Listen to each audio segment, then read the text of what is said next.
अस्सलाम वालेकुम। आज की क्लास स्टार्ट करते हैं। ये हमारी फर्स्ट क्लास है। थोड़ा सा मैं आप लोगों को पहले ओवरव्यू दे दूं। ओके, थोड़ा सा मैंने चेंजेस किए हैं और वो ये हैं कि मैंने फ्लिप किए सीक्वेंस। सबसे पहले हम वैट स्टार्ट करते हैं, फिर हम कॉर्पोरेट इनकम टैक्स और विद होल्डिंग टैक्स देखेंगे और फिर लास्ट में ज़कात और गोसी देखेंगे। तो पहले मैं आपको ओवरव्यू दे दूं सऊदी टैक्सेशन का।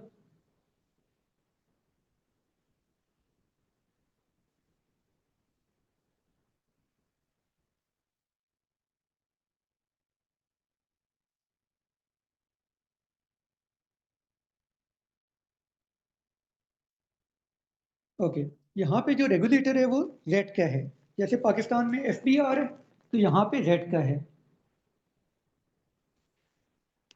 जेड का क्या करते हैं? जेड का ज़कात कलेक्ट करते हैं, कॉर्पोरेट इनकम टैक्स कलेक्ट करते हैं और कस्टम्स कलेक्ट करते हैं। बाकी इसकी जो जिम्मेदारियां हैं वो उसमें टैक्स एडमिनिस्ट्रेशन आ जाता है, कस्टम्स रेगुलेशन आ जाता है, ई इनवॉइसिंग जो हम डिटेल में पढ़ेंगे बाद में, वैट से रिलेटेड उसकी ओवरसाइट आ जाती है। उसके बाद एंटी स्मगलिंग का मैंडेट है। फिर ये बाकी बॉडीज़ के साथ कोऑर्डिनेशन और कोलैबोरेशन करता है। उसके लिए ये इंटरनेशनल रिप्रेजेंटेशन करते हैं जेड का, ज़कात टैक्स एंड कस्टम्स अथॉरिटी।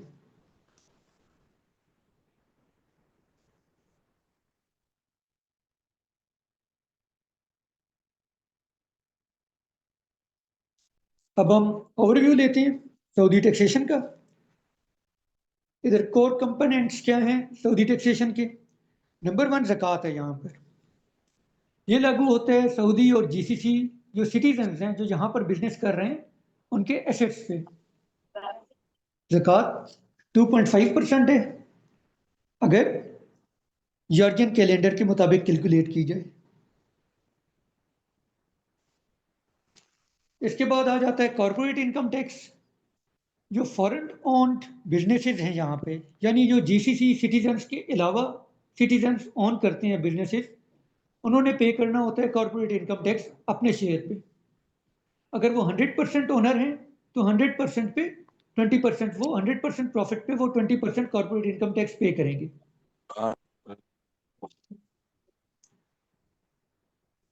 इसके बाद आ जाता है वैट जो हम आज स्टार्ट करेंगे। ये 15% है on most goods and services.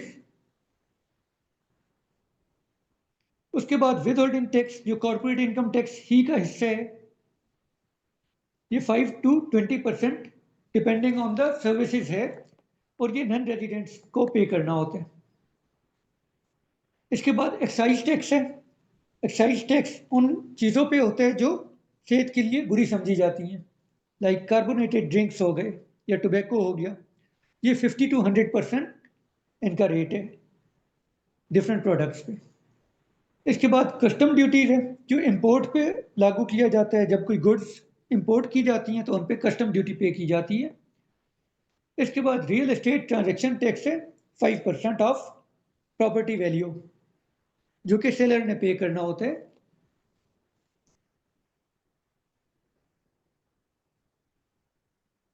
जी अस्सलाम वालेकुम। I have one question here.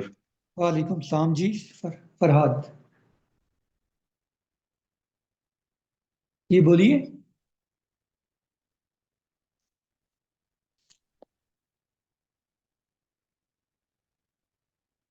Mic भी डिस्कनेक्ट हो गए हैं।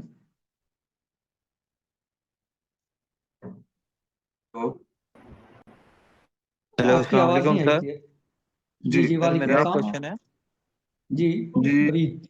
सर हाँ ये जो कस्टम ड्यूटीज है ये तारिफ में ही आता है? तारिफ ये एक ही होती है?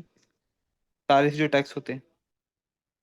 हाँ जी, टैरिफ जो है वो यहाँ पे इंपोर्ट पे जो टैरिफ है गुड्स के ऊपर जो ड्यूटी है वो है टैरिफ। और कौन सा आप कह रहे हैं? यस सर, मैं मेरा टैरिफ की बात कर रहा हूँ। वो भी इसी में आता है, इसी में आता है कस्टम ड्यूटीज में।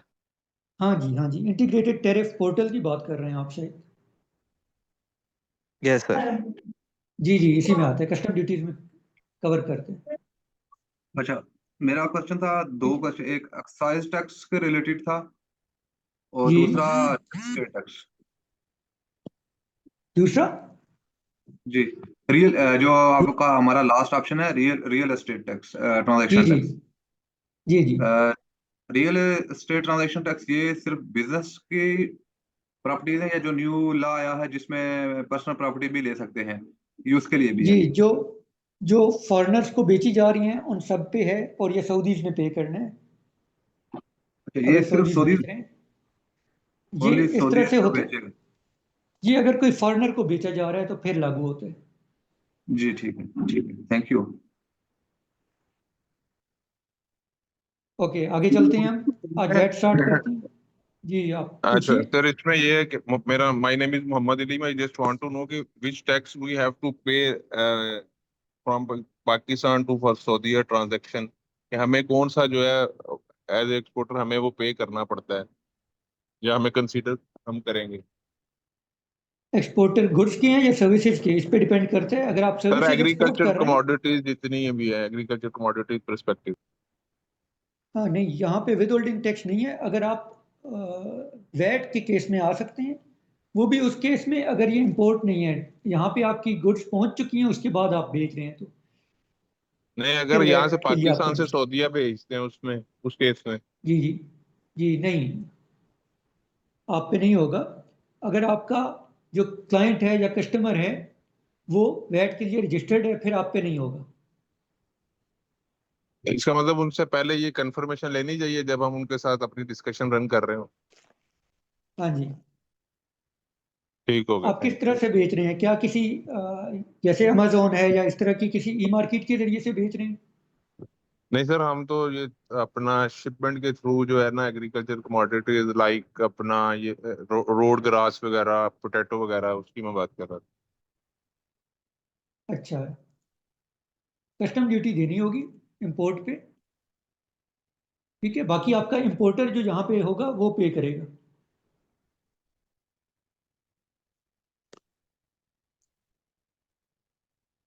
ओके अलीम, आप मतलब कुछ पूछना चाह रहे हैं? जी जी जी, मैं वो पूछ रहा था, मैंने जस्ट अपना यही पूछना था इसका। हम वैट में आते हैं कि नहीं? सम टाइम हम कोई ट्रांजैक्शन कर रहे हो तो उसमें वैट का जिक्र होता है कि we have to consider VAT 5% in our working. तो that's why I am asking कि जी, if we export anything from Pakistan to Saudia, that thing should be consider कि जी कौन सा tax we have to pay, keeping in mind that's actually my question. ठीक है, ये हम आपका क्वेश्चन अभी थोड़ी देर तक आंसर करते हैं। वैट हम स्टार्ट करने वाले हैं, उसमें हम आंसर करते हैं, ठीक है? Okay sure, thank you. Okay welcome. Okay VAT start करते हैं। एक यूनिफाइड वैट एग्रीमेंट हुआ जीसीसी कंट्रीज के माबैन। जीसीसी कंट्रीज में UAE, Qatar, Bahrain, Oman, KSA, Kuwait आता है, ठीक है? इन कंट्रीज का एक मुआहिदा हुआ और उसके तहत ये लोग अपने अपने ममालिक में वैट लागू कर रहे हैं। वैट एग्रीमेंट बेसिस है इसकी। उसके बाद यहाँ पे law of value added tax आया, जिसकी ट्रांसलेशन, इंग्लिश ट्रांसलेशन आपको laws.boe.gov.sa पे मिल जाएगी। उसके बाद जैडका के इम्प्लीमेंटिंग रेगुलेशंस आते हैं, ये आपको वेबसाइट पे मिल जाएंगे जैडका की। मैंने लिंक इस स्लाइड में रखे हुए हैं। उसके बाद जेडका पोर्टल पे वैल्यू एडिड टैक्स के हवाले से एक अलग सेक्शन है, उसका ये लिंक है। इसमें हम ये देखते हैं कि किन को रजिस्टर्ड होना होता है। वो बिजनेसेस जो आउटसाइड के से हैं और यहाँ पे कोई चीज़ें बेच रहे हैं, मिसाल के तौर पे अमेजोन है, इसके थ्रू बेच रहे हैं, या और भी किसी भी तरह से बेच रहे हैं। अगर उनका कस्टमर रजिस्टर्ड नहीं है वैट पे, तो फिर उनको वैट के लिए रजिस्टर्ड होना होता है। नंबर वन थिंग, अगर उनकी फर्स्ट सेल है तो उनको फर्स्ट सेल से होना है, इसमें कोई थ्रेशोल्ड की कैद नहीं है। ठीक हो गया। अब इसके बाद वो बिजनेसेस जो केएसए के अंदर ऑपरेट कर रहे हैं, उनके लिए रजिस्ट्रेशन थ्रेशोल्ड रेवेन्यू की 375,000 है। अगर 375,000 को वो पर एनम हिट कर रहे हैं, फिर उनको रजिस्टर्ड होना है विद जेडका फॉर वैट।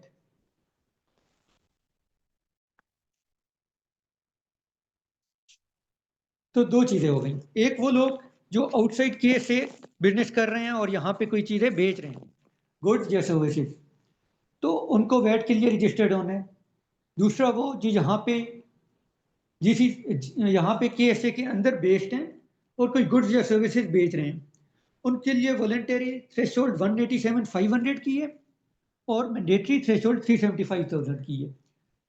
मीन्स कि अगर वो किसी भी 12 मंथ्स में 375,000 का रेवेन्यू हिट करते हैं तो उनको मैंडेटरी है कि वो रजिस्टर्ड हों, और 187,500 सऊदी रियाल हिट करते हैं तो उनके लिए ऑप्शनल है कि वो रजिस्टर्ड हो सकते हैं। ठीक है, तो हम इसको कर लेते हैं।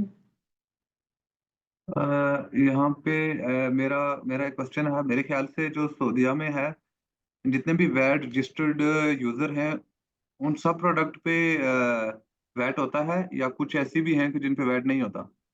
आई थिंक इलेक्ट्रॉनिक प्रोडक्ट्स पे वैट नहीं है, कुछ ऐसे है। मुझे यहाँ पे करेक्ट कीजिएगा, मुझे फुल नॉलेज नहीं है। अच्छा जी, तो मैं थोड़ा सा आपको ओवरव्यू दे देता हूँ कि वैट कैसे ऑपरेट करता है। ठीक है, वैट मुखफ़फ़ है वैल्यू एडिड टैक्स का। ठीक है, तो अगर कोई भी बिजनेस है वो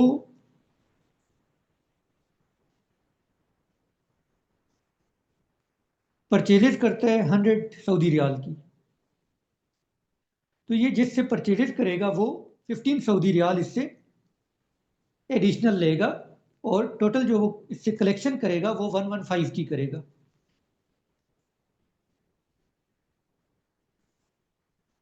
सऊदी रियाल वो इनसे रिसीव करेगा, जो इनका सप्लायर होगा।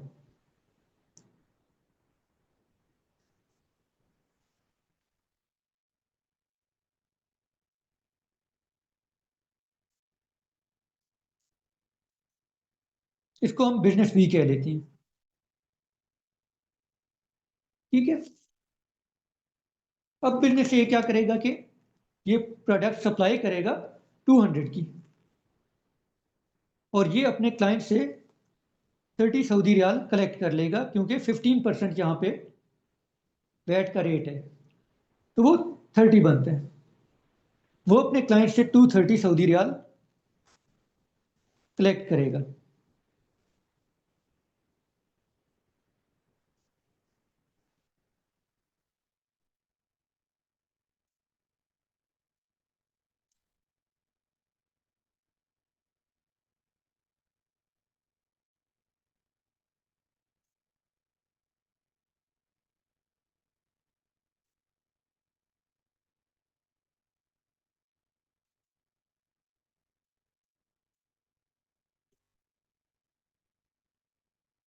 अब गवर्नमेंट को बिजनेस से क्या पे करेगा? ये 230 माइनस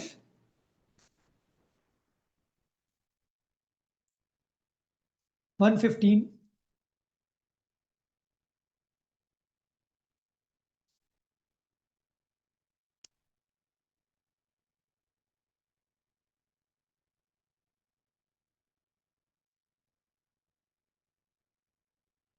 200 माइनस, इसने 100 सऊदी रियाल की वैल्यू क्रिएट की है।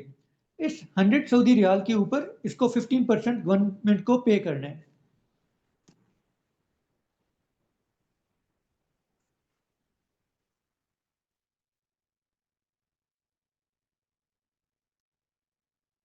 सऊदी रियाल इसने पे करना है। उसका मैकेनिज्म क्या होगा? 30 इसने अपने क्लाइंट से कलेक्ट किए अपार्ट फ्रॉम सेल्स प्राइस, और 15 इसने अपने सप्लायर को पे किया हुआ है। तो यहाँ पे ये 30 माइनस 15 15 को क्लेम करेगा अपनी वैट रिटर्न में, और 30 वो पे करेगा। नेट बैलेंस जो है होगा 15 सऊदी रियाल का, वो इसको पे करना पड़ेगा। इस तरह से वैट ऑपरेट होता है। यहाँ पे मोस्ट गुड्स और services except sum zero rated items और एग्जेम्प्ट सप्लाईज, उन पे वैट है 15%। इनमें से कुछ चीज़ें मैं आपको शो कर देता हूँ जो इनका रेट्स हैं।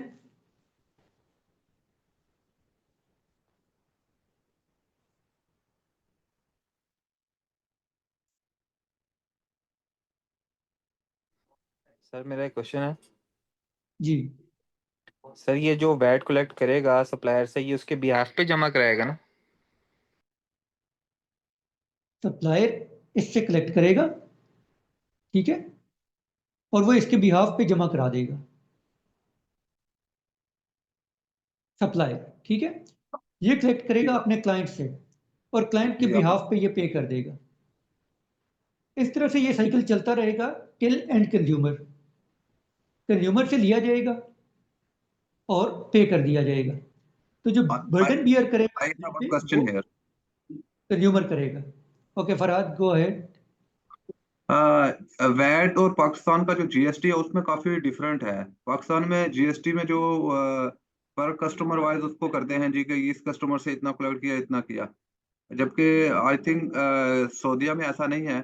आप अपने उससे क्या नाम है, अपने पोर्टल से लमसम पे करते हैं और अपना डिटेल बता देते हैं कि ये मेरी परचेजेज है, ये परचेजेज है, तो उस पे मैं टैक्स पे कर रहा हूँ। ऐसे ही है। जी, ये चीज़ कि लमसम हम अपने पोर्टल पे जाके रेटका की रिटर्न जब फाइल करते हैं तो लमसम करते हैं। हाँ जी, बिल्कुल ऐसे ही है, खासा सिंप्लीफाइड है एज़ कम्पेयर टू पाकिस्तानी। मुझे पाकिस्तान का ज़्यादा आइडिया नहीं है क्योंकि मेरा ज़्यादा एक्सपीरियंस गल्फ ही के है। जी। तो यहाँ पे आ, आपको लमसम ही बताना होता है। जी, इनका वैट जो जहाँ तक मैंने इससे 1-2 मंथ में समझा, मेरे ख्याल एज कंपेयर टू पाकिस्तान बहुत डिफरेंट है। ये यूके और कनाडा के बिल्कुल बराबर बराबर है, जैसे वहाँ पे है सेम सेम उस तरह ही है इनका भी। ये आयरलैंड की तरह का है जी जी, बिल्कुल। एग्जैक्टली। अच्छा जी, यहाँ एग्जैक्ट पे मैं आपको ये जी जी एग्जैक्ट आयरलैंड का है, क्योंकि मैंने इससे पहले कनेडियन जीएसटी किया है तो मुझे उससे बड़ा सिमिलर लगा था ये। अच्छा, आपने आयरलैंड के काम किया नहीं? मैंने आयरलैंड का नहीं, मैंने इसके अलावा कनेडियन में फ्रीलांसिंग एंड इससे पहले कनेडियन कंपनी में काम कर रहा था, कनेडियन टैक्स फर्म में था मैं। अच्छा, हाँ जी। जी, ये आयरलैंड की कॉपी है, आयरलैंड के टैक्स की कॉपी है। अच्छा जी, यहाँ पे ये मैं आपको लिंक शेयर कर देता हूँ। यहाँ पे डिफरेंट गुड्स और सर्विसेज हैं। रेडका के पोर्टल पे ये वैट का सेक्शन है। फूड एंड बेवरेजेस 15% है। ट्रांसपोर्टेशन डिफरेंट आ गई, कैटेगरीज आ गई। डोमेस्टिक ट्रांसपोर्टेशन 15% है। International transportation 0%। Outside kingdom travel जो है वो 0%। Qualifying means of international transport, ये कुछ गाड़ियाँ हैं, इनकी कुछ शराइत हैं, वो बाद में हम देखेंगे, ये 0% है। इसी तरह से replacement part in qualified transport का वो भी 0% है। इंटरनेशनल ट्रांसपोर्टेशन 0% है। यहाँ पे इसके बाद रियल एस्टेट आ जाता है। इसमें जो रेजिडेंशियल के लिए रियल एस्टेट है वो एग्जेम्प्ट है और कमर्शियल जो है वो 15% है, standard rated. Education, private education 15% है। Public education out of scope है या एग्जेम्प्ट आप कह लें, उस पर कोई रेट नहीं लगता। Private education services for Saudi citizens, इस पे वैट गवर्नमेंट पे करती है। हेल्थ केयर, इसका भी ऐसा यहाँ ही है यहाँ पे मेरा क्वेश्चन है। जी। डियर फरहाद, आप कोशिश करें कि अपने क्वेश्चन को नोट कर लें, ठीक है, और जो भी कोई क्वेश्चन हो या क्यूरी हो आप क्लास की एंड पे सर से डिस्कस करें। ऐसे स्मूथली चलती हुई क्लास को डिस्टर्ब मत करें ताकि आपको या दूसरों को डिस्टर्ब ना हो, ठीक है। सो काइंडली क्वेश्चन नोट कर लें और एंड पे कर लें। Thank you. ये बेहतर बेहतर है कि आप सब लास्ट में क्वेश्चन करें, ठीक है। ओके, हेल्थ केयर 15% है प्राइवेट हेल्थ केयर सर्विसेज के लिए। Public health care services exempt है और जो सऊदी सिटीजन्स को सर्विसेज दी जाती हैं प्राइवेट हेल्थ केयर में, उस पर गवर्नमेंट पे करती है वैट। ऑल डेरिवेटिव्स सब 15%। इन्वेस्टमेंट ग्रेड जो मेटल्स हैं वो 0% और जो इससे कम प्योरिटी का स्टैंडर्ड है वो 15%। Telecom services 15%। फाइनेंशियल सर्विसेज में कुछ एग्जेम्प्ट हैं और ज़्यादातर एग्जेम्प्ट हैं और जो एक्सप्लिसिट फी, कमीशन और कमर्शियल डिस्काउंट है वो 15% है। इंश्योरेंस प्रोडक्ट्स जो हैं उन पे 15% है, बाकी सब एग्जेम्प्ट है।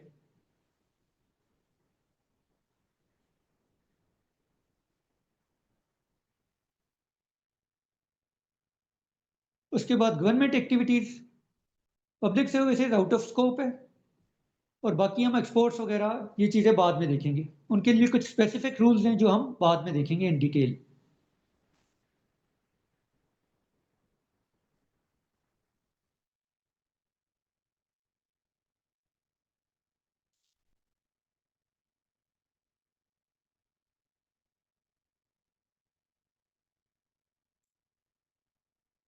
यहाँ तक सबको क्लियर हो गया?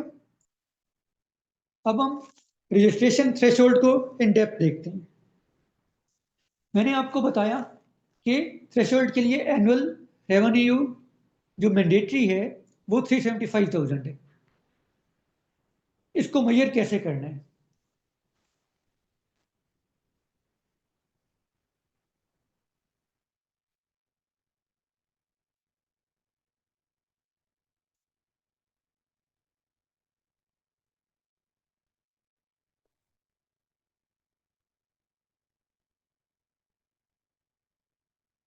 यहाँ पे डिफरेंट टाइप ऑफ सप्लाईज हैं, जैसा कि मैंने आपको बताया, एग्जेम्प्ट हैं, जीरो रेटेड हैं,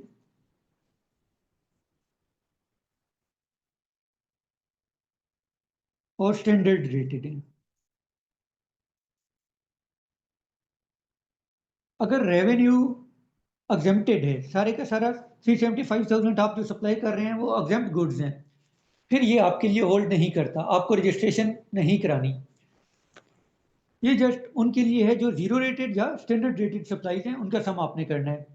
अगर ये 375,000 स्टैंडर्ड रेटेड या जीरो रेटेड है तो फिर आपको रजिस्ट्रेशन करानी है। In other case, in other scenario ये हो सकता है कि 375,000 में से कुछ अमाउंट जीरो रेटेड है और बाकी स्टैंडर्ड रेटेड है, तो फिर आपको कराना होगा। In case of exempt supplies आपको वो रेवेन्यू नहीं लेना कैलकुलेशन के लिए।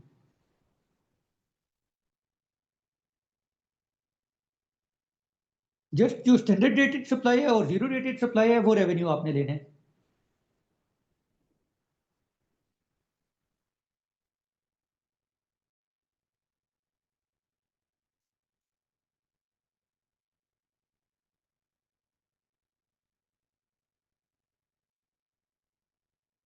Excuse me sir. जी प्लीज लास्ट में क्वेश्चन करिएगा।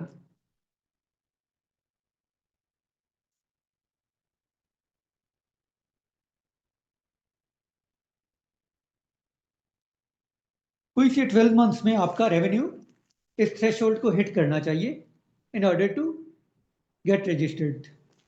तो अगर आपका रेवेन्यू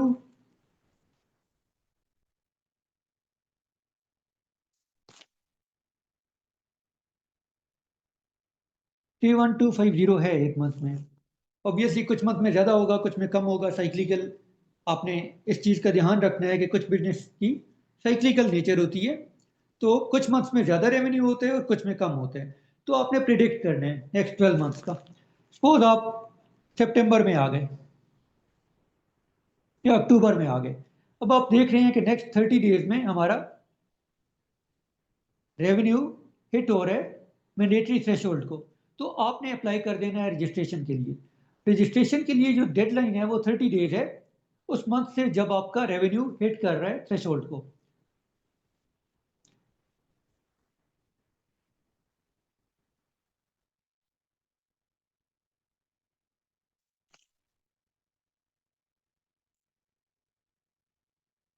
अगर आप नवंबर में हिट कर रहे हैं तो आपने दिसंबर 30 से पहले पहले रजिस्टर्ड हो जाना है। ये जस्ट अप्लाई नहीं करना, रजिस्ट्रेशन सक्सेसफुली कंप्लीट करनी है। यहाँ पे अगर आप कंप्लीट नहीं कर सकते, इवन आपने अप्लाई कर दी है, फिर भी आपको फाइन आ जाएगा, पेनल्टी आ जाएगी और डिलेइंग द रजिस्ट्रेशन। तो past 12 months including current month या current month including next 12 months सारा आपने देखना है। अगर नेक्स्ट 12 मंथ्स कहीं पे भी आपके पूरे हो रहे हैं तो आपने रजिस्ट्रेशन अप्लाई कर देनी है। उस मंथ के 30 डेज के अंदर जिसमें आप रेवेन्यू थ्रेशोल्ड मीट कर रहे हैं।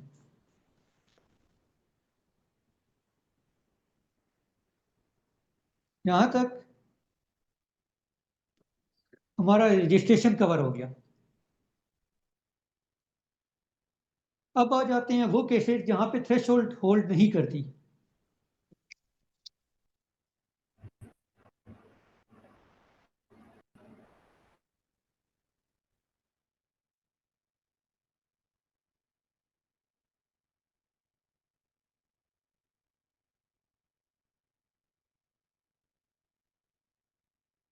एक, जो आउटसाइड केए से गुड्स या सर्विसेज दे रहे हैं। सेकंड, अगर कोई गवर्नमेंट को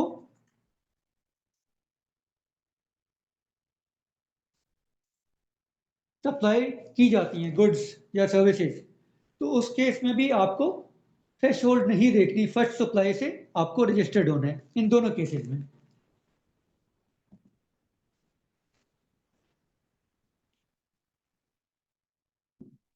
यहां तक हमारा रजिस्ट्रेशन कंप्लीट हो गया। सर ये दोबारा रिपीट करना।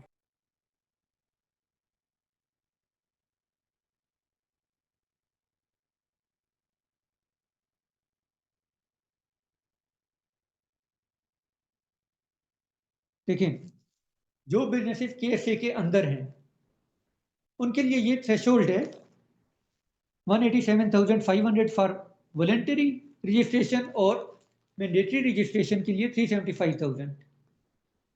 किसी भी 12 मंथ्स में अगर 375,000 हिट हो रहा है तो उनको रजिस्टर्ड होना है उस मंथ के एंड के 30 डेज के अंदर अंदर, कि जिसमें वो रेवेन्यू थ्रेशोल्ड मीट कर रहे हैं।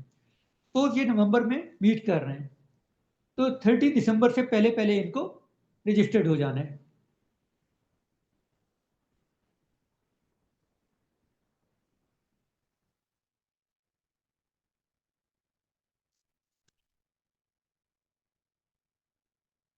यहां तक आपकी रजिस्ट्रेशन है। जब आपको वैट सर्टिफिकेट मिल जाएगा तो उसके ऊपर एक इफेक्टिव डेट आएगी। उस इफेक्टिव डेट से ऑनवर्ड आप जितनी भी सेल्स करेंगे उस पर आपको वैट कलेक्ट करना है अपने क्लाइंट से।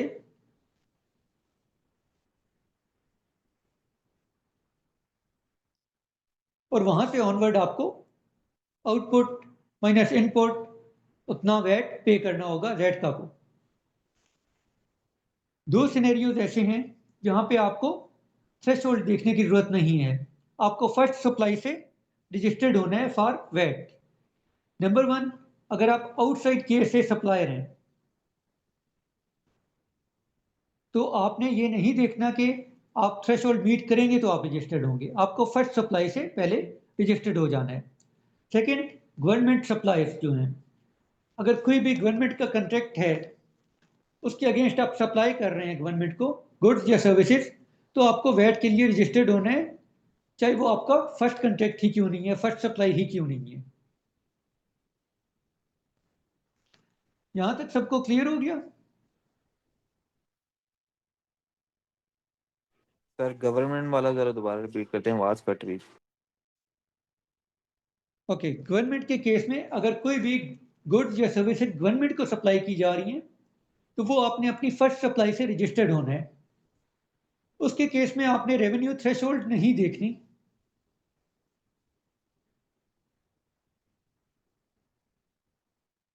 सही हो गया? तो अब हम, क्योंकि हमारा फर्स्ट सेशन है, इसको हम ज्यादा लेंथी नहीं करते। अब क्वेश्चन एंड आंसर्स इस तक, जहां तक मैंने पढ़ाया यहां तक आप लोग शुरू करें। सर कुछ लोगों का क्वेश्चन था। क्वेश्चन है ये जो हम जी, वो आप हैंड रेज करें तो मैं आपको dear student please name. Raise your hand. आपको अपनी टास्क बार पे रिएक्शंस का ऑप्शन शो हो रहेगा, उसके ऊपर क्लिक करें रिएक्ट। ठीक है, रिएक्ट के ऊपर क्लिक करें, आपको रेज हैंड रेज का ऑप्शन शो हो रहेगा, उस पर क्लिक करें और अपना हैंड रेज करें। अदरवाइज जो हैंड रेज किए बगैर क्वेश्चन करेगा उसको म्यूट कर दिया जाएगा। Thank you. ओके, सारों से पहले अरसलान ने पूछा, तो जी अरसलान। अस्सलाम वालेकुम। वालेकुम सलाम। जी सर, मैंने पूछना ये था, करते हैं ये अगर अरसलान आउटसाइड द आपकी किंगडम आवाज तो कट रही है। यहाँ पे जी जी, आपको आवाज आ रही है अब आ सर? रही। हाँ जी, अब आ रही है। जी, मैं कह रहा था अगर हम कोई सेल करते हैं आउटसाइड द किंगडम, यानी सऊदी अरब से बाहर कोई भी सेल कर रहे हैं, तो उस पे जो वैट हम कलेक्ट करेंगे वो हमें पे करना पड़ेगा? अच्छा जी, KSA से बाहर अगर कोई सप्लाई कर रहे हैं तो वो जीरो रेटेड होती हैं, एटलीस्ट फॉर नाउ। हाँ हाँ।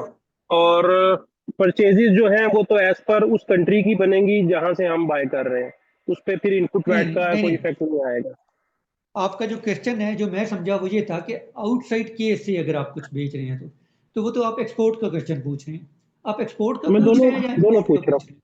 हूँ, दोनों दोनों पूछ रहा हूँ। पूछ रहे आपका हैं। फर्स्ट में एक्सपोर्ट और सेकंड में इंपोर्ट, मैंने ये दोनों पूछे। जी, अगर एक्सपोर्ट है तो वो तो जीरो रेटेड है इन बिजनेसेस के लिए जो यहाँ पे अंदर मौजूद हैं। ठीक है, ओके। जीरो रेटेड है, और वो कोई कलेक्शन नहीं करेंगे वैट की अपने क्लाइंट से। अब इसका उल्ट इंपोर्ट का केस, अगर कोई आउटसाइड केस से यहाँ पे सेल्स कर रहा है, जी ठीक है, तो जी जी। अगर वो सर्विसेज हैं, हम्म, ठीक है, जी। ये देखेंगे पहले कि आपका जो कस्टमर है वो रजिस्टर्ड है या नहीं है। अगर नहीं रजिस्टर्ड तो आपको रजिस्टर होना पड़ेगा गुड्स और सर्विसेज के केस में। ठीक है, तो आप सप्लाई कर सकते हैं।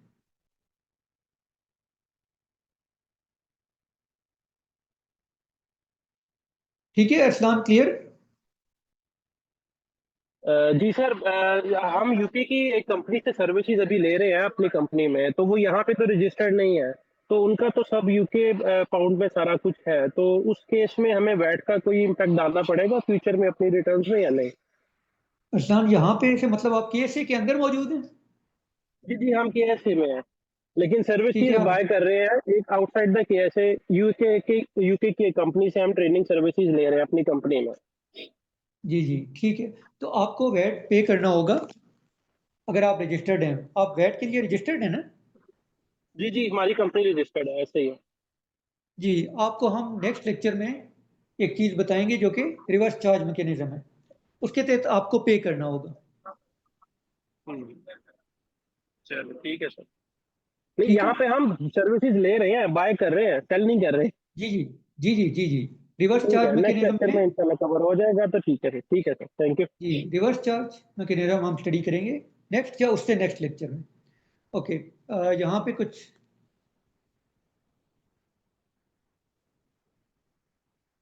अरसलान, आपका क्वेश्चन हो गया। अब्दुल हनान, अब्दुल हनान, आपका अस्सलाम कोई क्वेश्चन है? वालेकुम सलाम जी। सर, ये जो थ्रेशोल्ड आपने बताई है 375 की, जी तो ये इंक्लूसिव वेट वैल्यू है या एक्सक्लूसिव वेट? एक तो मेरा ये क्वेश्चन है। जी, ये एक्सक्लूसिव ऑफ वैट है, इसमें वैट शामिल नहीं है। आप रजिस्टर्ड नहीं होंगे तो आप वैट कलेक्ट नहीं कर सकते। ठीक है, ठीक है। और सर, मेरा दूसरा क्वेश्चन है कि जो वेट के लिए रजिस्ट्रेशन का प्रोसेस है, तो वो आगे चल के वो आप हमें इन डेप्थ तो बताएंगे कि उनमें अगर कोई रजिस्ट्रेशन की तरफ जाता है तो उनको कौन कौन से डॉक्यूमेंट्स की ज़रूरत होती है, इसकी फ़ी क्या है, उसका प्रोसेस क्या है? ये फ़ी क्या है? फ़ी यहाँ पे कोई नहीं है, वेटका पे रजिस्टर्ड होने के लिए कोई किसी किस्म की फ़ी नहीं है। ठीक है, डॉक्यूमेंट्स मैं जी। आपको बता दूंगा, लेकिन हमारे जो कंटेंट है इसमें वेट रिटर्न फाइलिंग वेटका का नेविगेशन शामिल है, न कि रजिस्ट्रेशन का। तो रजिस्ट्रेशन में आपको जस्ट डॉक्यूमेंट्स बता दूंगा, वो आप मीट कर लीजिएगा। ठीक है सर। ठीक थैंक है यू। अब्दुल्ला नाम। ओके, इसके बाद 0879 लास्ट डिजिट है।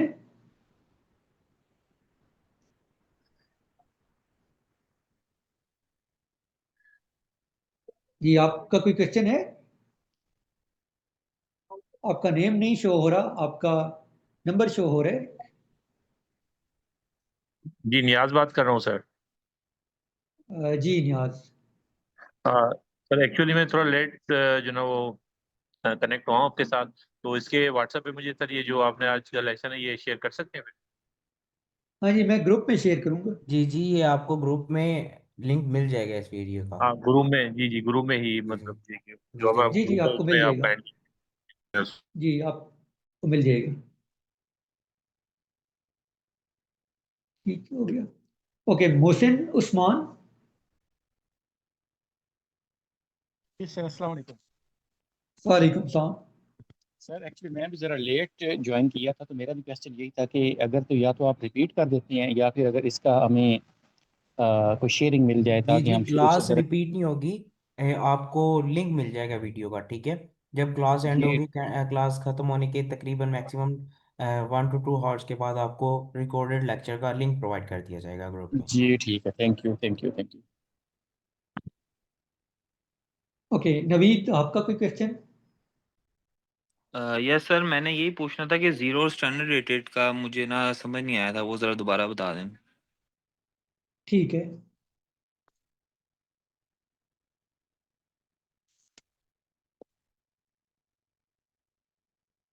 तो ये लेटका का पोर्टल है। ये लेटका का पोर्टल पे वैट का सेक्शन है। उसमें कुछ यहाँ पे गुड्स और सर्विसेज हैं। कुछ का जीरो रेटेड है, कुछ आउट ऑफ स्कोप या एग्जेम्प्ट हैं, कुछ स्टैंडर्ड रेटेड हैं। जो स्टैंडर्ड रेटेड हैं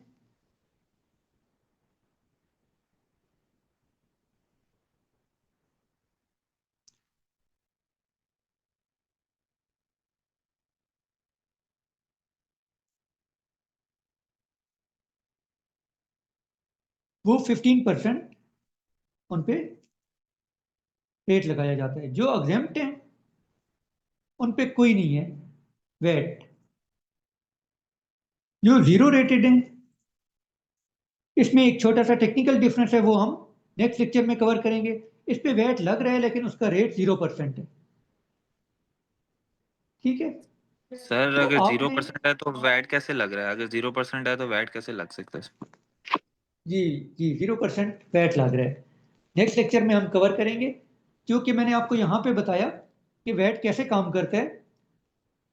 ठीक है। तो जो इनपुट है वो क्लेम कर सकेंगे अगर आप जीरो रेटेड सप्लाईज दे रहे हैं। तो अगर एग्जेम्प्ट सप्लाईज हैं तो आप इनपुट क्लेम नहीं कर सकेंगे। ये डिफरेंस है। ठीक है। तो लीगली तो आप वैट लग रहा है लेकिन उसका रेट जीरो है। और एग्जेम्प्ट जो है वो वैट लग ही नहीं रहा एज पर लॉ। ठीक है। तो एग्जेम्प्ट सप्लाईज जो हैं उनके अगेंस्ट जो इनपुट है वो आप क्लेम नहीं कर सकेंगे। तो आपने रजिस्ट्रेशन थ्रेशोल्ड के लिए स्टैंडर्ड रेटेड और जीरो रेटेड जो सप्लाईज हैं उनको सम करना है। इनका टोटल आपने देखना है। एग्जेम्प्ट सप्लाईज को आपने वैट रजिस्ट्रेशन थ्रेशोल्ड के लिए नहीं देखना। ठीक हो गया।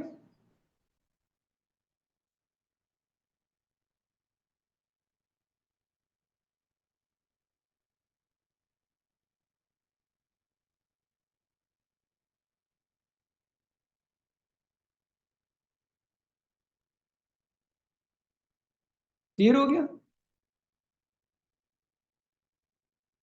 ओके, कोई और जिसका हैंड रेज हो और वो कुछ पूछना चाहे? जुबैर बात कर रहा हूँ सर। मैंने आपसे जो पहली बार दोपहर आपकी आवाज कट गई है।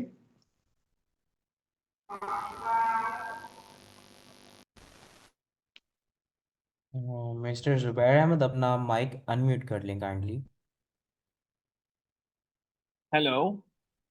हाँ जी, दोपहर आपकी आवाज आ हाँ, रही है।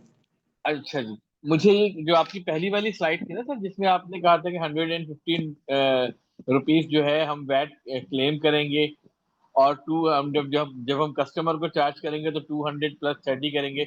वो जरा दोबारा समझा दें, मेरी समझ में नहीं आया था बिल्कुल भी। ठीक है।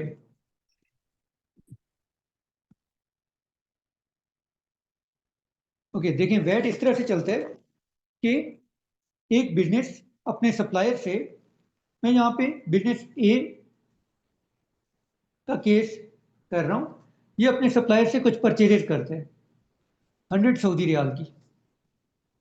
तो इसका जो सप्लायर है वो इससे 15 सऊदी रियाल एडिशनल कलेक्ट करेगा। इसकी जो टोटल पेमेंट होगी वो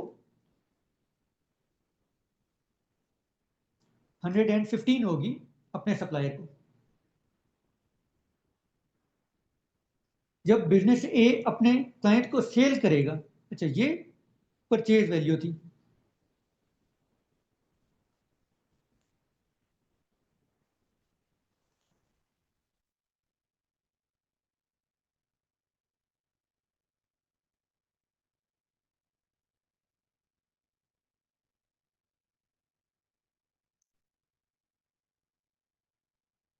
जब सेल करेगा, पोस्ट 200 की सेल होती है, तो ये अपने क्लाइंट को चार्ज करेगा 15% on that sale price.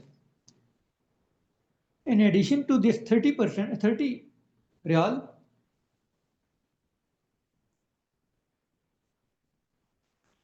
Okay, 230 वो अपने क्लाइंट से या कस्टमर से कलेक्ट करेगा, जिसको भी वो चीज़ें बेचेगा. तो जो उसने पे किया वो 115 किया, हालांकि उसने 100 रियाल की परचेज की थी. इसी तरह से इसने सेल्स 200 की लेकिन 230 अपने कस्टमर से कलेक्ट किया. इसने जो टोटल वैल्यू एडिशन की वो 100 सऊदी रियाल की. 100 सऊदी रियाल के ऊपर 15%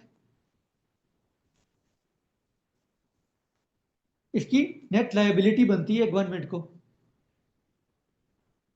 ठीक है, ये कैसे वो पे करेगा? 30 जो इसने पे करना है अपने क्लाइंट से, इसने कलेक्ट किया है या कस्टमर से कलेक्ट किया है 30, ये इसकी आउटपुट लायबिलिटी है, माइनस जो इसने अपने सप्लायर को पे कर दिया ऑलरेडी, वो इसने क्लेम कर लेना है as a deduction from its liability, minus कर लेगा इनपुट को. तो 50 सऊदी रियाल इसकी लायबिलिटी बन जाएगी रेडका को.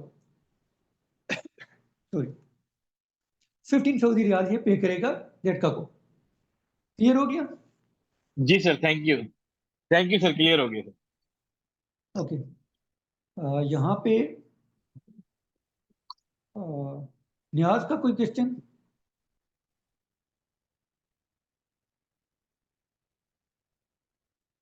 ओके, अहमद जुबैर का हो गया ना? अहमद, आप कुछ पूछना चाह रहे हैं?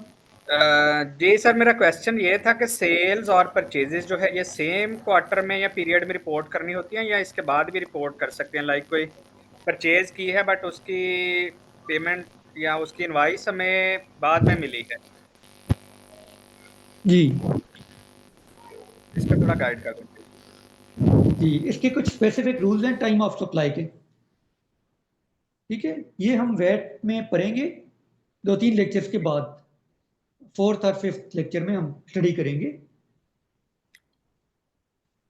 ठीक है सर. और टाइम वैसे of place general of rule supply. इसमें क्या है? अगर आप इसमें जो वैट इनवॉइस है वो आपने ले ली, पेमेंट नहीं की, सही है. ये डिटेल में इसके कुछ रूल्स हैं, डिफरेंट फॉर डिफरेंट सप्लाईज और टाइमिंग के हिसाब से कुछ रूल्स हैं. वो हम अपने 4th और 5th लेक्चर में पढ़ेंगे वैट के. ओके, ठीक हो गया सर. ठीक है, कल आप प्रीवियस क्लेम कर सकते हैं. ओके, अगर आप रजिस्टर्ड हुए हुए थे तो फिर आप प्रीवियस क्लेम कर सकते हैं, और अगर आपने नहीं क्लेम किया तो आप 5 ईयर्स तक कर सकते हैं, इनपुट क्लेम कर सकते हैं. ठीक है, थैंक यू सर. ठीक है, ओके. फरहाद ने दोबारा हैंड रेज किया, आप कुछ पूछना चाह रहे हैं फरहाद? जी, मेरा एक क्वेश्चन ये था कि जब हम जिस मंथ में हमारा थ्रेशोल्ड मीट होगा, जैसे 375 है, हाँ जी, लेट्स सपोज वो नवंबर में हुआ, अक्टूबर में हुआ, किसी मंथ अक्टूबर में हुआ, तो उस अक्टूबर के मंथ की भी हमें रिटर्न फाइल करनी है या वो नहीं करेंगे? नहीं, या वो जब आप रजिस्टर्ड हो जाएंगे उसके जी, बाद वो आपको वैट सर्टिफिकेट जो इशू करेंगे, उसके बाद आपको वैट रिटर्न फाइल करनी होगी. ठीक है, उसके बाद दैट. और इसके बाद दूसरा क्वेश्चन कि जो मतलब सऊदी नेशनल है, उनको भी क्या इसमें रजिस्टर्ड होना लाजमी है या उनके लिए नहीं है ये? वैट सब पे लागू है, जो भी सप्लाई कर रहे हैं, टैक्सेबल सप्लाई कर रहे हैं, उन जी, सब के लिए लाजमी है कि वो वैट के लिए रजिस्टर्ड हों. जो मैंने आपको यहाँ पे बताया शुरू में स्लाइड्स में,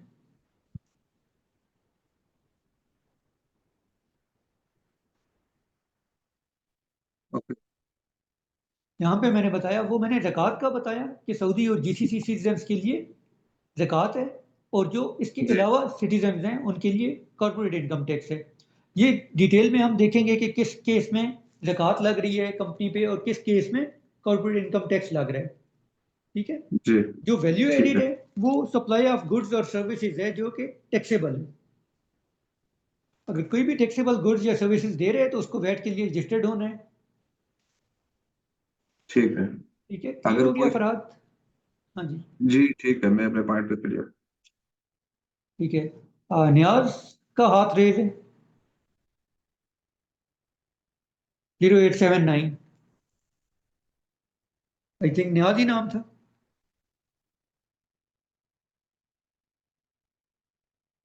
आई थिंक सर वो अवेलेबल नहीं है इस टाइम। जी नियाज नाम था सर, नियाज हुसैन। आप सर क्लास जी बोलिए। जी, नियाज हुसैन जी। नहीं, आपने हाथ रेज किया तो मैंने कहा कोई क्वेश्चन है क्या आपका? सर आई थिंक वो अवेलेबल नहीं है। आप क्लास कंटिन्यू कर लें, वो एंड पे क्लास क्वेश्चन कर लेंगे, तो आप क्लास कंटिन्यू ठीक कर है, लें। ओके। जी जी, ओके, थैंक तो आज हमने रजिस्ट्रेशन की ओवरव्यू लिया हमने सबसे पहले, कि यहाँ पे कौन सी बॉडी है जो टैक्स कलेक्शन का काम करती है। मैंने आपको बताया रेट का, और इसके मैंने डिफरेंट फंक्शंस आपको बताए, ज़कात और कॉर्पोरेट इनकम टैक्स और VAT collection, tax administration, custom regulation, e invoicing जो वैट ई का हिस्सा है और हम इस कोर्स में कवर करेंगे लेटर ऑन। फिर एंटी स्मगलिंग वॉच डॉग है, इंटरनेशनल रिप्रेजेंटेशन करता है रेट का। उसके बाद मैंने आपको स्ट्रक्चर ऑफ सऊदी टैक्सेशन बताया कि यहाँ पे ज़कात, corporate income tax, value added tax, withholding tax, excise tax, custom duties और रियल एस्टेट ट्रांजैक्शन टैक्स है। इनके रेट्स आपको स्क्रीन पे डिस्प्ले हो रहे हैं। एप्लीकेबिलिटी का ब्रीफ मैंने मेंशन कर दिया, डिटेल में हम बाद में देखेंगे जब हम रेलिवेंट पोर्शन कवर करेंगे। इसके बाद हमने वैट स्टार्ट किया। वैट के हमने लेजिस्लेशन देखी कि इसकी लेजिस्लेटिव बेसिस क्या है। मैंने आपको बताया कि वैट एग्रीमेंट है जीसीसी कंट्रीज का, उसके तहत रिस्पेक्टिव कंट्रीज अपने अपने ममालिक में वैट लॉज इनेक्ट कर रहे हैं। उसके बाद मैंने आपको बताया कि डिफरेंट रेट्स हैं और डिफरेंट सप्लाईज। उसके बाद हमने ये देखा कि मैंडेटरी रजिस्ट्रेशन किस किस केस में है। कुछ केसेस मैंने आपको बताए कि जहाँ पे रेवेन्यू थ्रेशोल्ड मीट करना ज़रूरी है, और कुछ में मैंने बताया कि यहाँ पे ज़रूरी नहीं है। अगर इन साइड केस से कोई ऑपरेट कर रहा है बिजनेस, तो उसको एटलीस्ट वॉलंटरी रजिस्ट्रेशन के लिए 187,500 सऊदी रियाल का रेवेन्यू थ्रेशोल्ड मीट करना चाहिए in order to get registered. Outside case से या गवर्नमेंट के सप्लायर्स इनसाइड केस से, इनके लिए कोई लिमिट नहीं है, इनको फर्स्ट सप्लाई से रजिस्टर्ड होना है फॉर वैट। इसके बाद हमने वैट रजिस्ट्रेशन थ्रेशोल्ड मेजरमेंट देखी कि हमने ये देखना है किसी भी 12 मंथ्स में अगर वैट थ्रेशोल्ड मीट हो रही है तो हमने रजिस्टर्ड हो जाना है with in 30 days from month and जिसमें हमारा थ्रेशोल्ड हिट हुआ है। रजिस्ट्रेशन होने के लिए मैंने आपको बताया कि 30 डेज की लिमिट है, 30 डेज के अंदर अंदर हमने रजिस्टर्ड हो जाना है। ये एप्लीकेशन की डेडलाइन नहीं है, ये सक्सेसफुल रजिस्ट्रेशन की डेडलाइन है। कभी कभी ऐसा होता है कि कोई सप्लाई रजिस्ट्रेशन अप्लाई कर देते हैं और रेट का कोई क्वेरी वगैरह दे देते हैं, तो उसमें डिले हो जाते हैं। तो उस डिले से बचना है और टाइमली रजिस्टर्ड हो जाना है। जब आप रजिस्टर्ड हो जाएंगे तो रेट का आपको रजिस्ट्रेशन सर्टिफिकेट दे देगा वैट का। जब आपको वैट सर्टिफिकेट मिल जाएगा तो उस पर डेट मेंशन होगी कि यहाँ से आपने वैट के लिए रजिस्टर्ड हो गए हैं और यहाँ से आपने अपने क्लाइंट्स से कलेक्शन शुरू कर देनी है वैट की।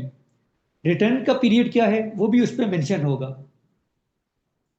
ये चंद बुनियादी और बेसिक चीज़ें थी जो कि हमने वैट की डिस्कस की। नेक्स्ट लेक्चर में हम क्या डिस्कस करेंगे कि किस तरह से हमने इनपुट और आउटपुट क्लेम करना है, आउटपुट हमने कैसे कैलकुलेट करना है और इनपुट हमने कैसे क्लेम करना है, और कौन सा इनपुट हमारे लिए क्लेमेबल है और कौन सा नहीं है। कल के लेक्चर के लिए या नेक्स्ट जो हमारा लेक्चर होगा उसके लिए मैं आपको कुछ एमसीक्यूज दूंगा, वो आप सॉल्व करेंगे और उसके बाद हम उनका आंसर नेक्स्ट क्लास में डिस्कस किया करेंगे। ये हमारा स्टैंडर्ड प्रैक्टिस हुआ करेगा। और ड्यूरिंग लेक्चर मैं कुछ सिनेरियो लाऊंगा जो मेरे क्लाइंट से रिलेटेड होंगे, वो आप लोग सॉल्व करेंगे। तो यहाँ तक हमारा लेक्चर कंप्लीट हो जाते हैं।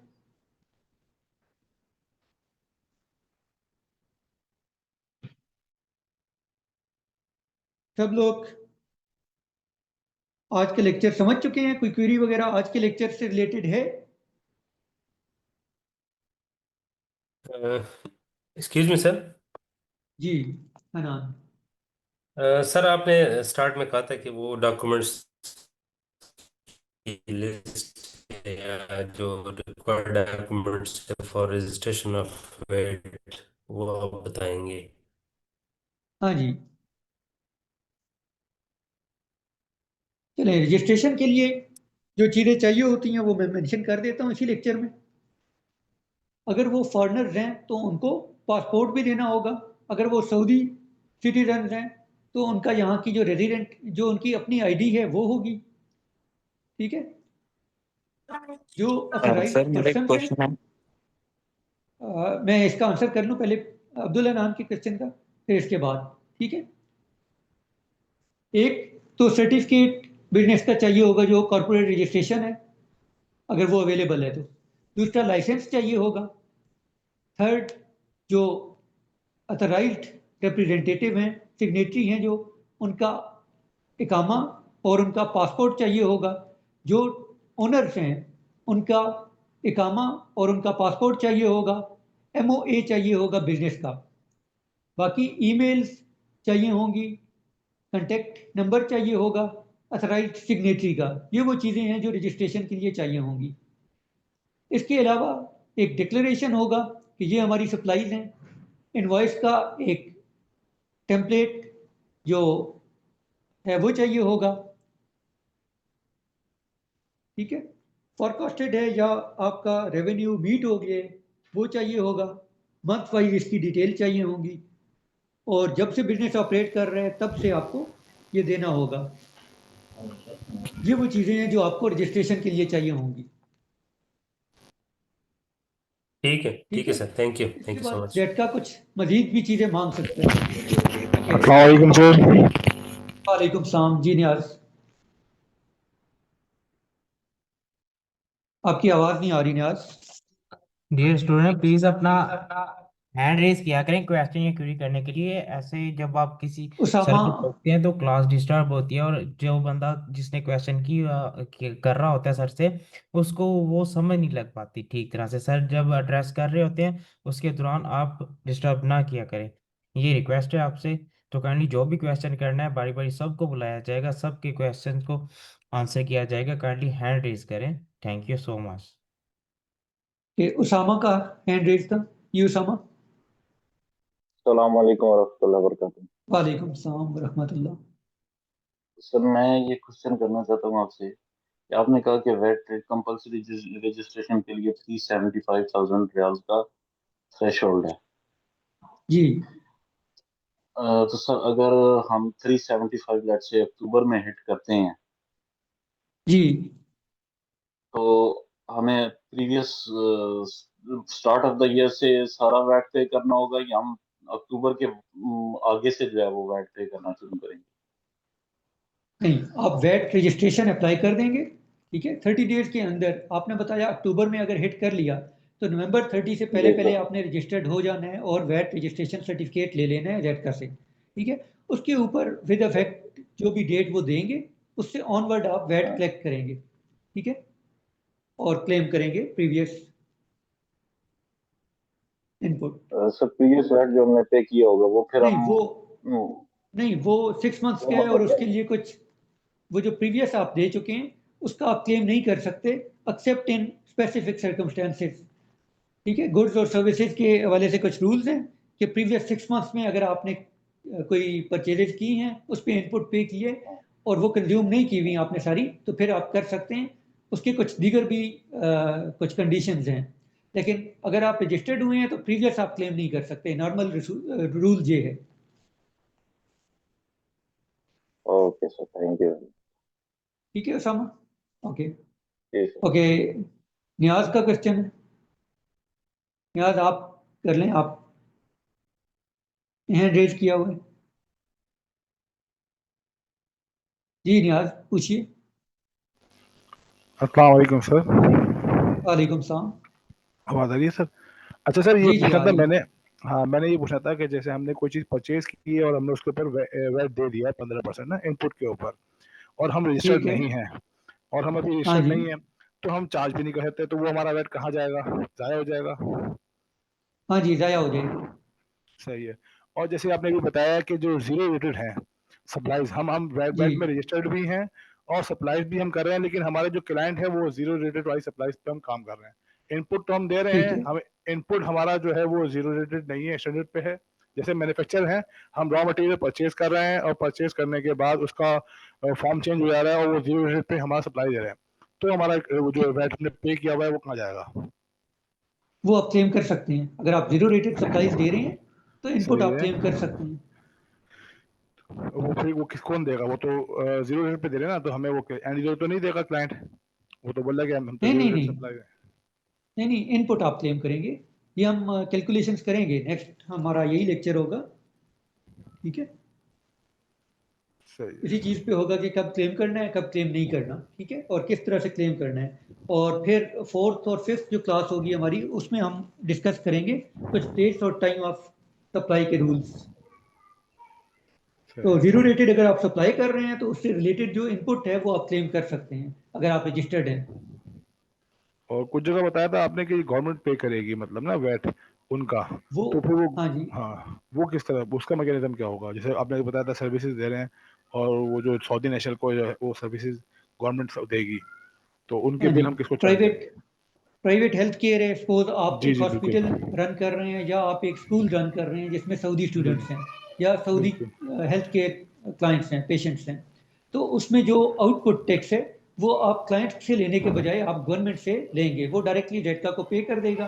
आप उसके ऊपर मेंशन करेंगे इनवॉइस के कि ये इस सेक्शन के तहत एक रॉयल डिग्री है, उसके तहत हमने नहीं पे किया, गवर्नमेंट बॉन्ड कर रही है। और उसके रिलेटेड जो आप इनपुट है वो क्लेम कर लेंगे। ठीक है। लाइक जीरो रेटेड हो जाएगा आपके लिए। सही है सर। अच्छा सर, एक सवाल और ये है कि जो हम क्या हम्म। नाम है पाकिस्तान के अंदर हम इनवाइसेस कर रहे होते हैं, तो हमारी जितनी भी आपकी आवाज कट रही है। यस, आवाज कट रही है आपकी। माइक भी।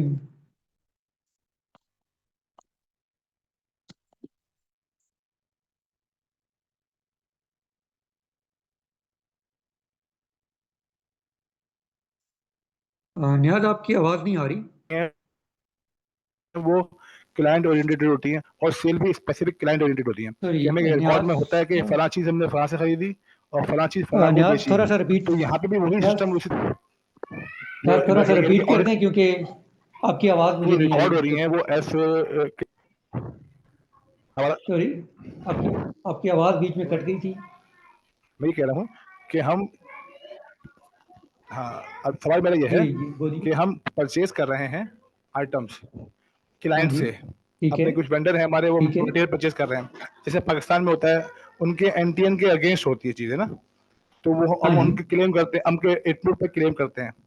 इसी तरह हम हाँ जी। सप्लाईज करते हैं, तो वो उनको स्टैंडर्ड एनटीएन के ऊपर सप्लाईज करते हैं, वो हर चीज हाँ ऑडिटेबल जी। होती है, रिकॉर्ड में आ रही होती है कि हाँ जी। फला चीज फला से खरीदी, तो हम हाँ उसी जी। के हाँ अगेंस्ट जी। कर रहे हो, तो यहाँ पे भी वही सिस्टम है या कोई और डिफरेंट डिफरेंट है कि वो जनरल यहाँ हम पे खुद टर्न जमा कर रहे हैं। यहाँ पे ठीक है, वैट नंबर भी है, उसके अगेंस्ट भी होती है। और यहाँ पे एक और चीज़ है जो ई इनवॉइसिंग है। ठीक है। सही है। डायरेक्टली आप क्लाइंट के सिस्टम्स आपस में बात करते हैं, जेटका के पोर्टल के साथ इंटीग्रेट हुआ होता है आपका जो इनवॉइस ट्रेडिंग या इनवॉइस क्रिएशन, जो भी सॉफ्टवेयर है, जो भी एप्लीकेशन है, वो इंटीग्रेटेड होती है जेटका पोर्टल के साथ। तो डायरेक्टली जेटका के पास ये सारी इंफॉर्मेशन जा रही होती है, कहाँ से परचेज किया, कितना परचेज किया, वो सारा उनके पास जा रहा होता है। तो हमारे पास वो शो हो रहा होता है कि हमने किससे क्या क्या लिया हुआ है। ये तो आपका अपना रिकॉर्ड है ना। जब भी आप इनवॉइस रेज करेंगे तो उसकी कुछ रिक्वायरमेंट्स हैं कि आपने किसके किसके अगेंस्ट कितना पे किया और किसके अगेंस्ट कितना आपने कलेक्ट किया। तो आप जब इनवॉइस रेज करेंगे अपने क्लाइंट को देंगे तो उसके लिए कुछ रिक्वायरमेंट्स हैं कि उसके बीच में ये चीज़ होनी चाहिए। वो सारी जब होगी तो वो आपका सिस्टम रिकॉर्ड कर रहा होगा। चलिए, बहुत शुक्रिया सर, बहुत शुक्रिया। ओके, अब्दुल हनान, आपका क्वेश्चन है। सर मेरा क्वेश्चन ये है कि माशाल्लाह आपने काफ़ी अच्छा पढ़ा रहे हैं और हमें समझ भी आ रही है। क्लास के अलावा ऐसा कोई मटेरियल या बुक या कोई इस तरह की चीज़ जो आप हमें रिकमेंड करें ताकि वो हम साथ साथ वो भी पढ़ते रहे एज अ टेक्स्ट बुक या इस तरह की। ताकि वो हमारे लिए। हाँ जी, हाँ जी, टेक्स्ट बुक तो नहीं होगा। आईसीटी का जो पोर्टल है उस पे ये चीज़ें साइज अवेलेबल होंगी एज अ पीडीएफ, आप वहाँ से डाउनलोड कर सकेंगे। और ये जो लिंक्स हैं मैंने बीच में डाल दिए हैं, इन पे जाके आप ओरिजिनल जो जेडका के लॉज हैं या वो चीज़ें जो जेडका की इम्प्लीमेंटिंग रेगुलेशंस हैं वो ओरिजिनल आप डाउनलोड करके पढ़ सकते हैं, प्रोवाइडेड वो इंग्लिश में हो। कुछ चीज़ें हैं जिनकी ट्रांसलेशन नहीं अवेलेबल, वो मैं कोशिश करूँगा कि यहाँ पे रेफरेंस भी दे दूँ, लेकिन प्रेजेंटली मेरे पास रेफरेंस सारे लिस्टेड नहीं हैं स्लाइड्स में। तो मैं आपको जो लिंक्स हैं वो शेयर कर दूंगा, वहां से आप खुद पढ़ सकते हैं।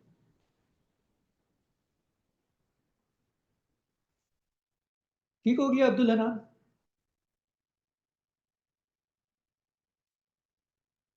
ठीक है sir, thank you thank you. ठीक है, ओके। कोई और क्वेश्चन किसी और का? नियाज का हैंड रेज है, माइट भी वो कुछ पूछना चाह रहे हैं। ओके, तो किसी का भी हैंड रेज। ओके, नियाज ने दोबारा हैंड रेज किया, तो बताइए नियाज, पूछिए।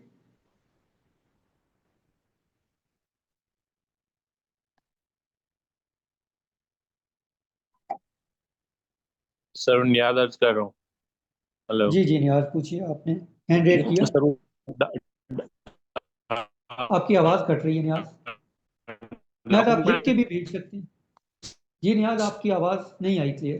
के वाले से सर वो आपने जो चीज़ें कही थी, तो जो फर्स्ट हमारा कोई रजिस्टर्ड न्यू हमारा पार्टनर आता है, तो उसका तो सबसे पहले तो अकाउंट बताएंगे जो इनिशियल, उसके लिए हम कैसे मतलब उसको बिजनेस स्टार्ट कैसे करेगा, जब तक ये सारी चीज़ें रजिस्टर्ड होना पहले ज़रूरी है या पहले बिजनेस करना उसके लिए ज़रूरी है? अच्छा देखिए, जब भी यहाँ पे रजिस्ट्रेशन होती है तो उससे पहले बिजनेसेस इनकॉर्पोरेट किए जाते हैं या यहाँ पे लाइसेंस लिया जाता है, अगर कोई सोल प्रोप्राइटरशिप है या पार्टनरशिप बिजनेस कर रहे हैं तो। ठीक है, तो जी उसके लिए यहाँ पे मिनिस्ट्री ऑफ इन्वेस्टमेंट है, अगर फॉरेनर हैं उनसे वीसा से सर्टिफिकेट लिया जाता है। उसके बाद रेलिवेंट बॉडी तो मिनिस्ट्री ऑफ कॉमर्स है, वो लाइसेंस जारी करती है, फिर आप कोई बिजनेस कर सकते हैं। यहाँ पे आप बगैर लाइसेंस के बिजनेस नहीं कर सकते। ओके, उसके लिए बिजनेस वीजा लाजमी है। सबसे पहले बिजनेस वीजा पे, विजिट वीजा पे ऐसी चीजें प्रोसेस नहीं हो सकती हैं, या उस पे भी कुछ कहीं फेवर दी हुई है कि बिजनेस वीजा पे भी आके वो कर सकता है? ये कन्वर्ट हो जाता है, थोड़ा टाइम लगता है, थोड़ा लेंथी प्रोसीजर है इनका, लेकिन हो जाता है, ओके कन्वर्ट हो जाता है visa. Okay okay okay okay, thank you thank you. Okay जी, किसी और का कोई क्वेरी, कोई क्वेश्चन?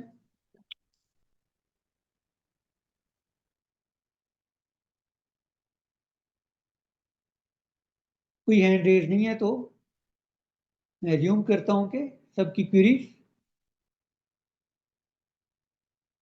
आंसर हो गई।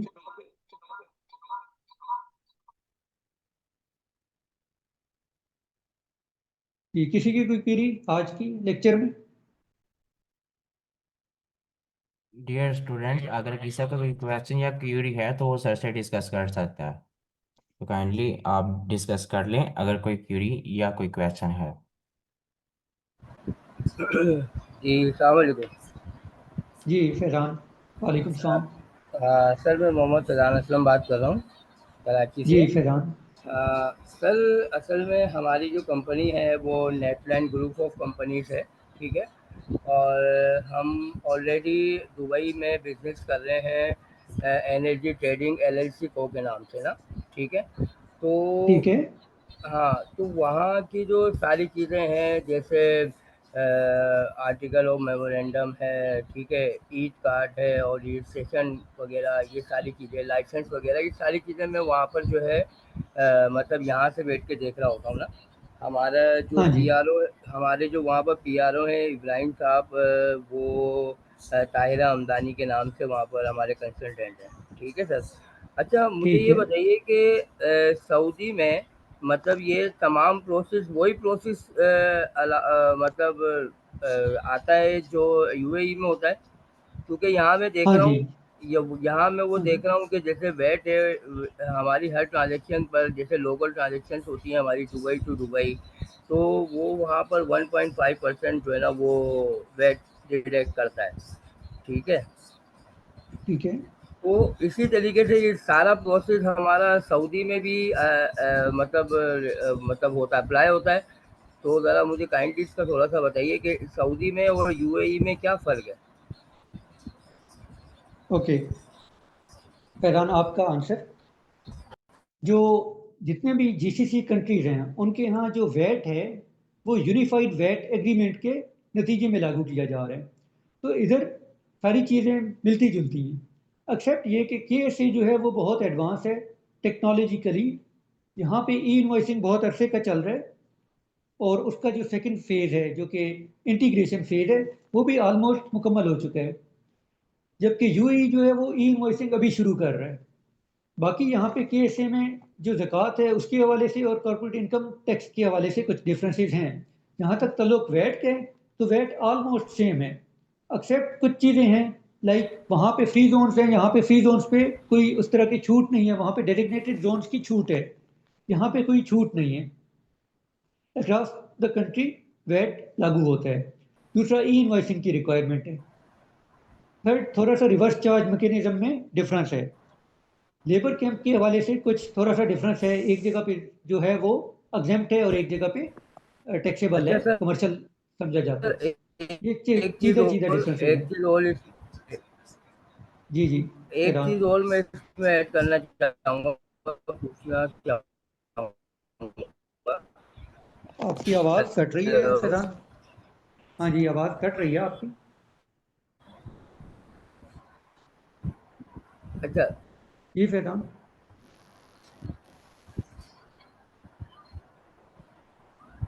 सर इसमें एक चीज मैं और ऐड पूछना चाहूँगा कि जी जी जैसे हमारा जो लाइसेंस है वो ट्रेड लाइसेंस वो हर साल रिन्यू होता है, ठीक है। अभी ठीक है। रिसेंटली हम लोगों ने अपना लाइसेंस रिन्यू करा है। आपकी आवाज़ बहुत डिस्टॉर्शन है आपकी लाइन में अनफॉर्चुनेटली। अभी आवाज़ आ रही है आपको? हाँ जी, अब आ रही है। Hello hello. हाँ जी बोलिए बोलिए बोलिए। हेलो। हाँ जी, आवाज़ आ रही है, आपको आ रही? ठीक है, 1 साल का ही टेन्योर होता है उसका। सर आवाज़ आ रही है? सर आ रही है आवाज़? वही में हाँ जी, आवाज़ ट्रेड आ रही है लाइसेंस जी। है वो 1 ईयर में रिन्यू होता है, वो 1 ईयर में रिन्यू हाँ होता है, जी ठीक है। तो ये इसी तरीके से ये सऊदी में भी 1 साल का ट्रेड लाइसेंस देते हैं। जी, उतना ज़्यादा नहीं है जिस तरह से दुबई में रिन्यूअल होते हैं, लेकिन रिन्यूअल तो आपको कराना पड़ता है। वो सर मैं यही पूछ रहा हूँ कि रिन्यूअल जो है वो 1 साल में होता है या उसका 2 साल का भी हो जाता है? हाँ जी, हो जाता है, लेकिन हो जाता है। अब कोशिश की जा रही है कि लाइसेंस का ख़त्म कर दिया जाए, लाइसेंस वाला सिलसिला, और सीआर जारी रखा जाए। सर ये सीआर क्या होता है? लेकिन फिल वक्त कॉर्पोरेट रजिस्ट्रेशन। Okay okay. ठीक है, अस्सलाम तो वालेकुम रिन्यूअल कराना होता है। जी वालेकुम सलाम वकास। सर। ये हाँ सर, ये मैंने पता करना था कि आपने भी बताया था कि ज़कात और जो कॉर्पोरेट टैक्स है, तो जो सऊदी जी नेशनल हैं उन पे ज़कात लगती है और जो फॉरेनर्स हैं उन पे कॉर्पोरेट टैक्स लगता है। तो क्या सऊदी नेशनल पे कॉर्पोरेट टैक्स नहीं होता और फॉरेनर पे ज़कात नहीं होती, ऐसा है? या फिर मिक्स का कुछ और चक्कर है, या दोनों होते होंगे? हाँ जी, बिल्कुल ठीक कह रहे हैं आप। ये इंडिविजुअल की लायबिलिटी नहीं है, ये बिजनेस की लायबिलिटी है, कॉर्पोरेट इनकम टैक्स या ज़कात जो है, ठीक है। अगर सोल प्रोप्राइटरशिप है तो भी बिजनेस की लायबिलिटी है। तो अगर कोई सऊदी नेशनल है या जीसीसी कंट्रीज का सिटीजन है तो उस पर ज़कात लागू होगी, उस पर कॉर्पोरेट इनकम टैक्स नहीं होगा। और अगर वो इन जीसीसी सिटीजन के अलावा कोई सिटीजन है, फॉरेन नेशनल है, पाकिस्तानी है, तो उस पर कॉर्पोरेट इनकम टैक्स होगा, इनकम टैक्स उसको देना होगा, उस पर ज़कात नहीं होगी। तो वो कितने परसेंट होगा? वो 20%? कॉर्पोरेट इनकम टैक्स 20% है, जैसे कि हमने साइड में। प्रॉफिट का जी 20%? हाँ जी, एनुअली ये बेस आपको पे नजर होगा आ रहा ये? होगा। जी, एनुअल बेस पे। ये एनुअल बेस पे सही। 20% ये है प्रॉफिट का। तो ये प्रॉफिट वो जो हम डिक्लेयर करेंगे या फिर प्रॉफिट वो जो उनके हिसाब से होगा? जी, इसके कुछ रूल्स हैं। जब कॉर्पोरेट सही इनकम टैक्स स्टडी करेंगे तो हम उसमें देखेंगे कुछ चीज़ें हैं जो डिडक्ट नहीं की जा सकती, कुछ एक्सपेंसेस क्लेम नहीं किए जा सकते उसमें। सही। अच्छा सर, जो हम सर्विसेज दे रहे होते हैं उसके अंदर हम जैसे हम लेबर्स को हायर कर रहे हैं और उनको सैलरीज दे रहे होते हैं, वो एक्सपेंसेस में ठीक आता है। है, तो वहाँ वो हमारी कॉस्ट में आता है, कॉस्ट का पार्ट है, वहाँ पे वैट नहीं हो रहा होता मतलब ना। लेकिन फिर हम वो इसका मतलब है कि वो जो हम दे रहे हैं तो वो हमारी कॉस्ट में ही आएगा और हमें उसको वैट नहीं मिल पाएगा वहाँ पे इनपुट पे। देखिए आप जैसे हम लेबर परचेज को करें। पे कर रहे हैं तो लेबर आपके एम्प्लॉयज है ना। जी बिल्कुल, वो एक्सपेंसेस में आ रहा है ना मतलब। हाँ, तो एक्सपेंसेस में आ रहा है ना, तो वो तो WPS के जरिए से आप पे कर रहे होंगे। सही, मतलब वो उन पे अलग कोई सिस्टम वो नहीं होगा। है, उस पे कोई वैट नहीं है, उस पे कोई कॉर्पोरेट इनकम टैक्स नहीं है, कोई ज़कात नहीं है उन पे। ठीक है, सही, वो इवन वो फी भी नहीं है, बैंक की फी भी नहीं होती। समझ गया।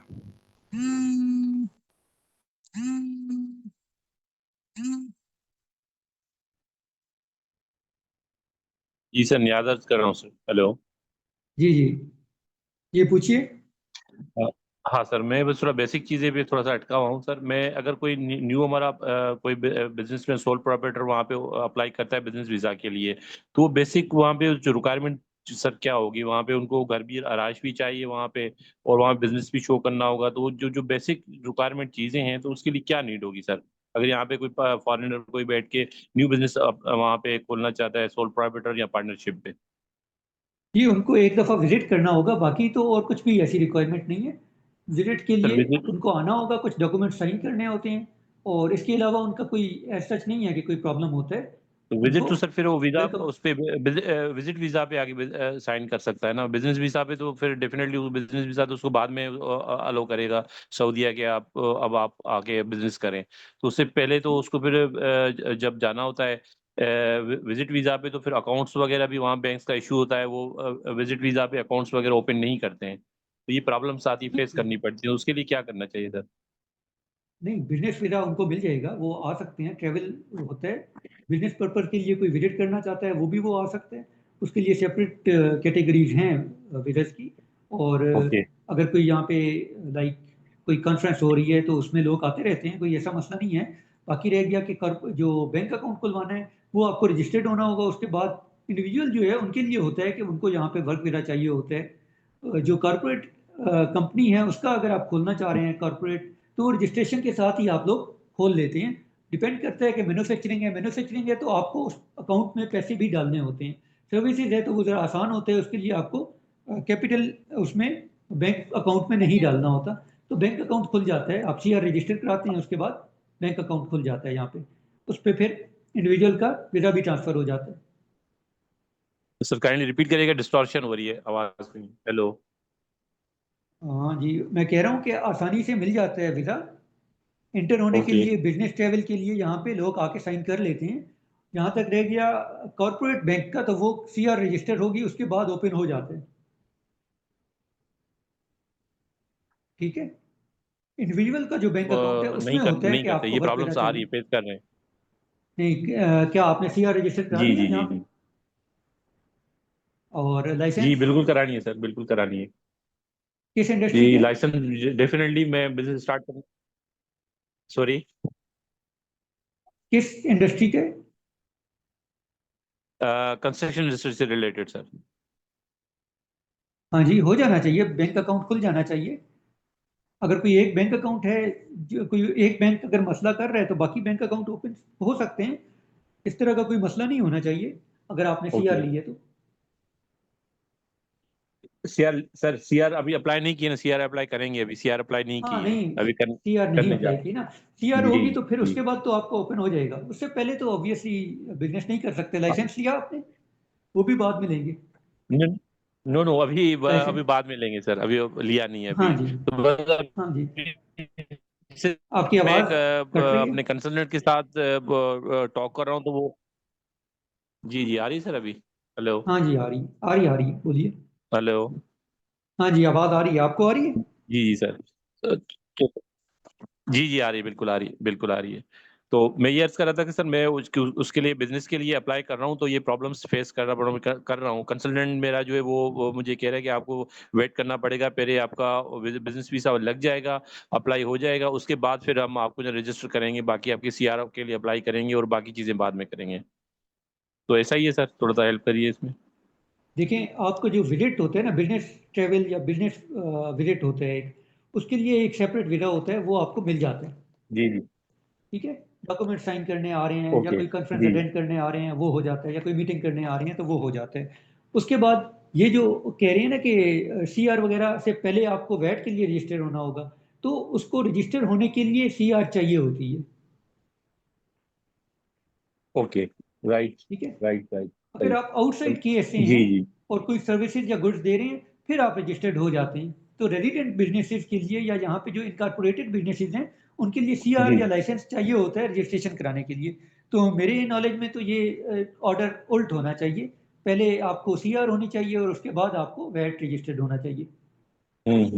सही बिल्कुल सही बिल्कुल सही ठीक है thank you sir thank you okay, welcome.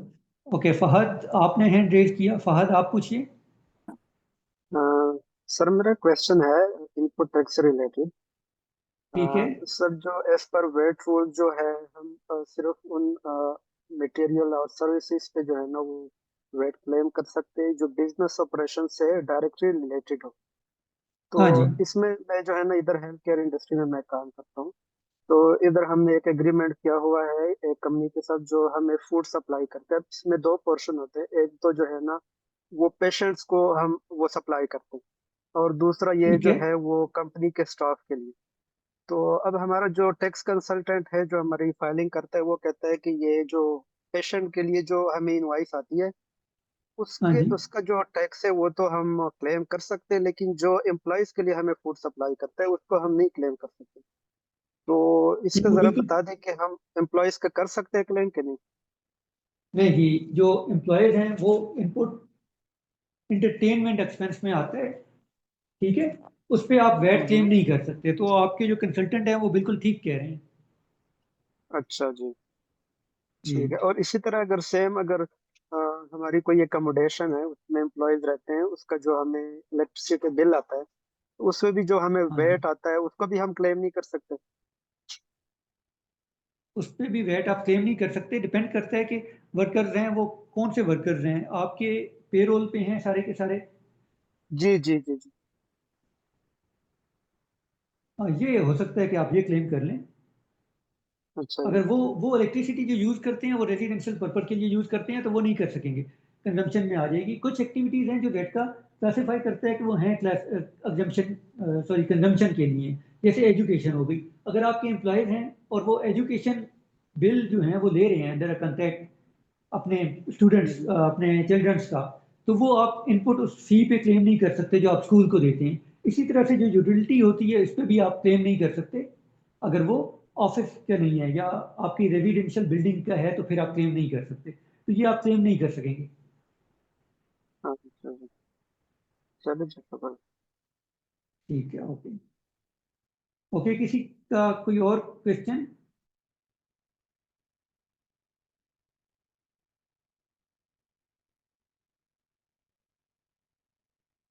तो मेरे ख्याल से किसी ने हैंड रेज किया, उसामा। उसामा जी पूछिए।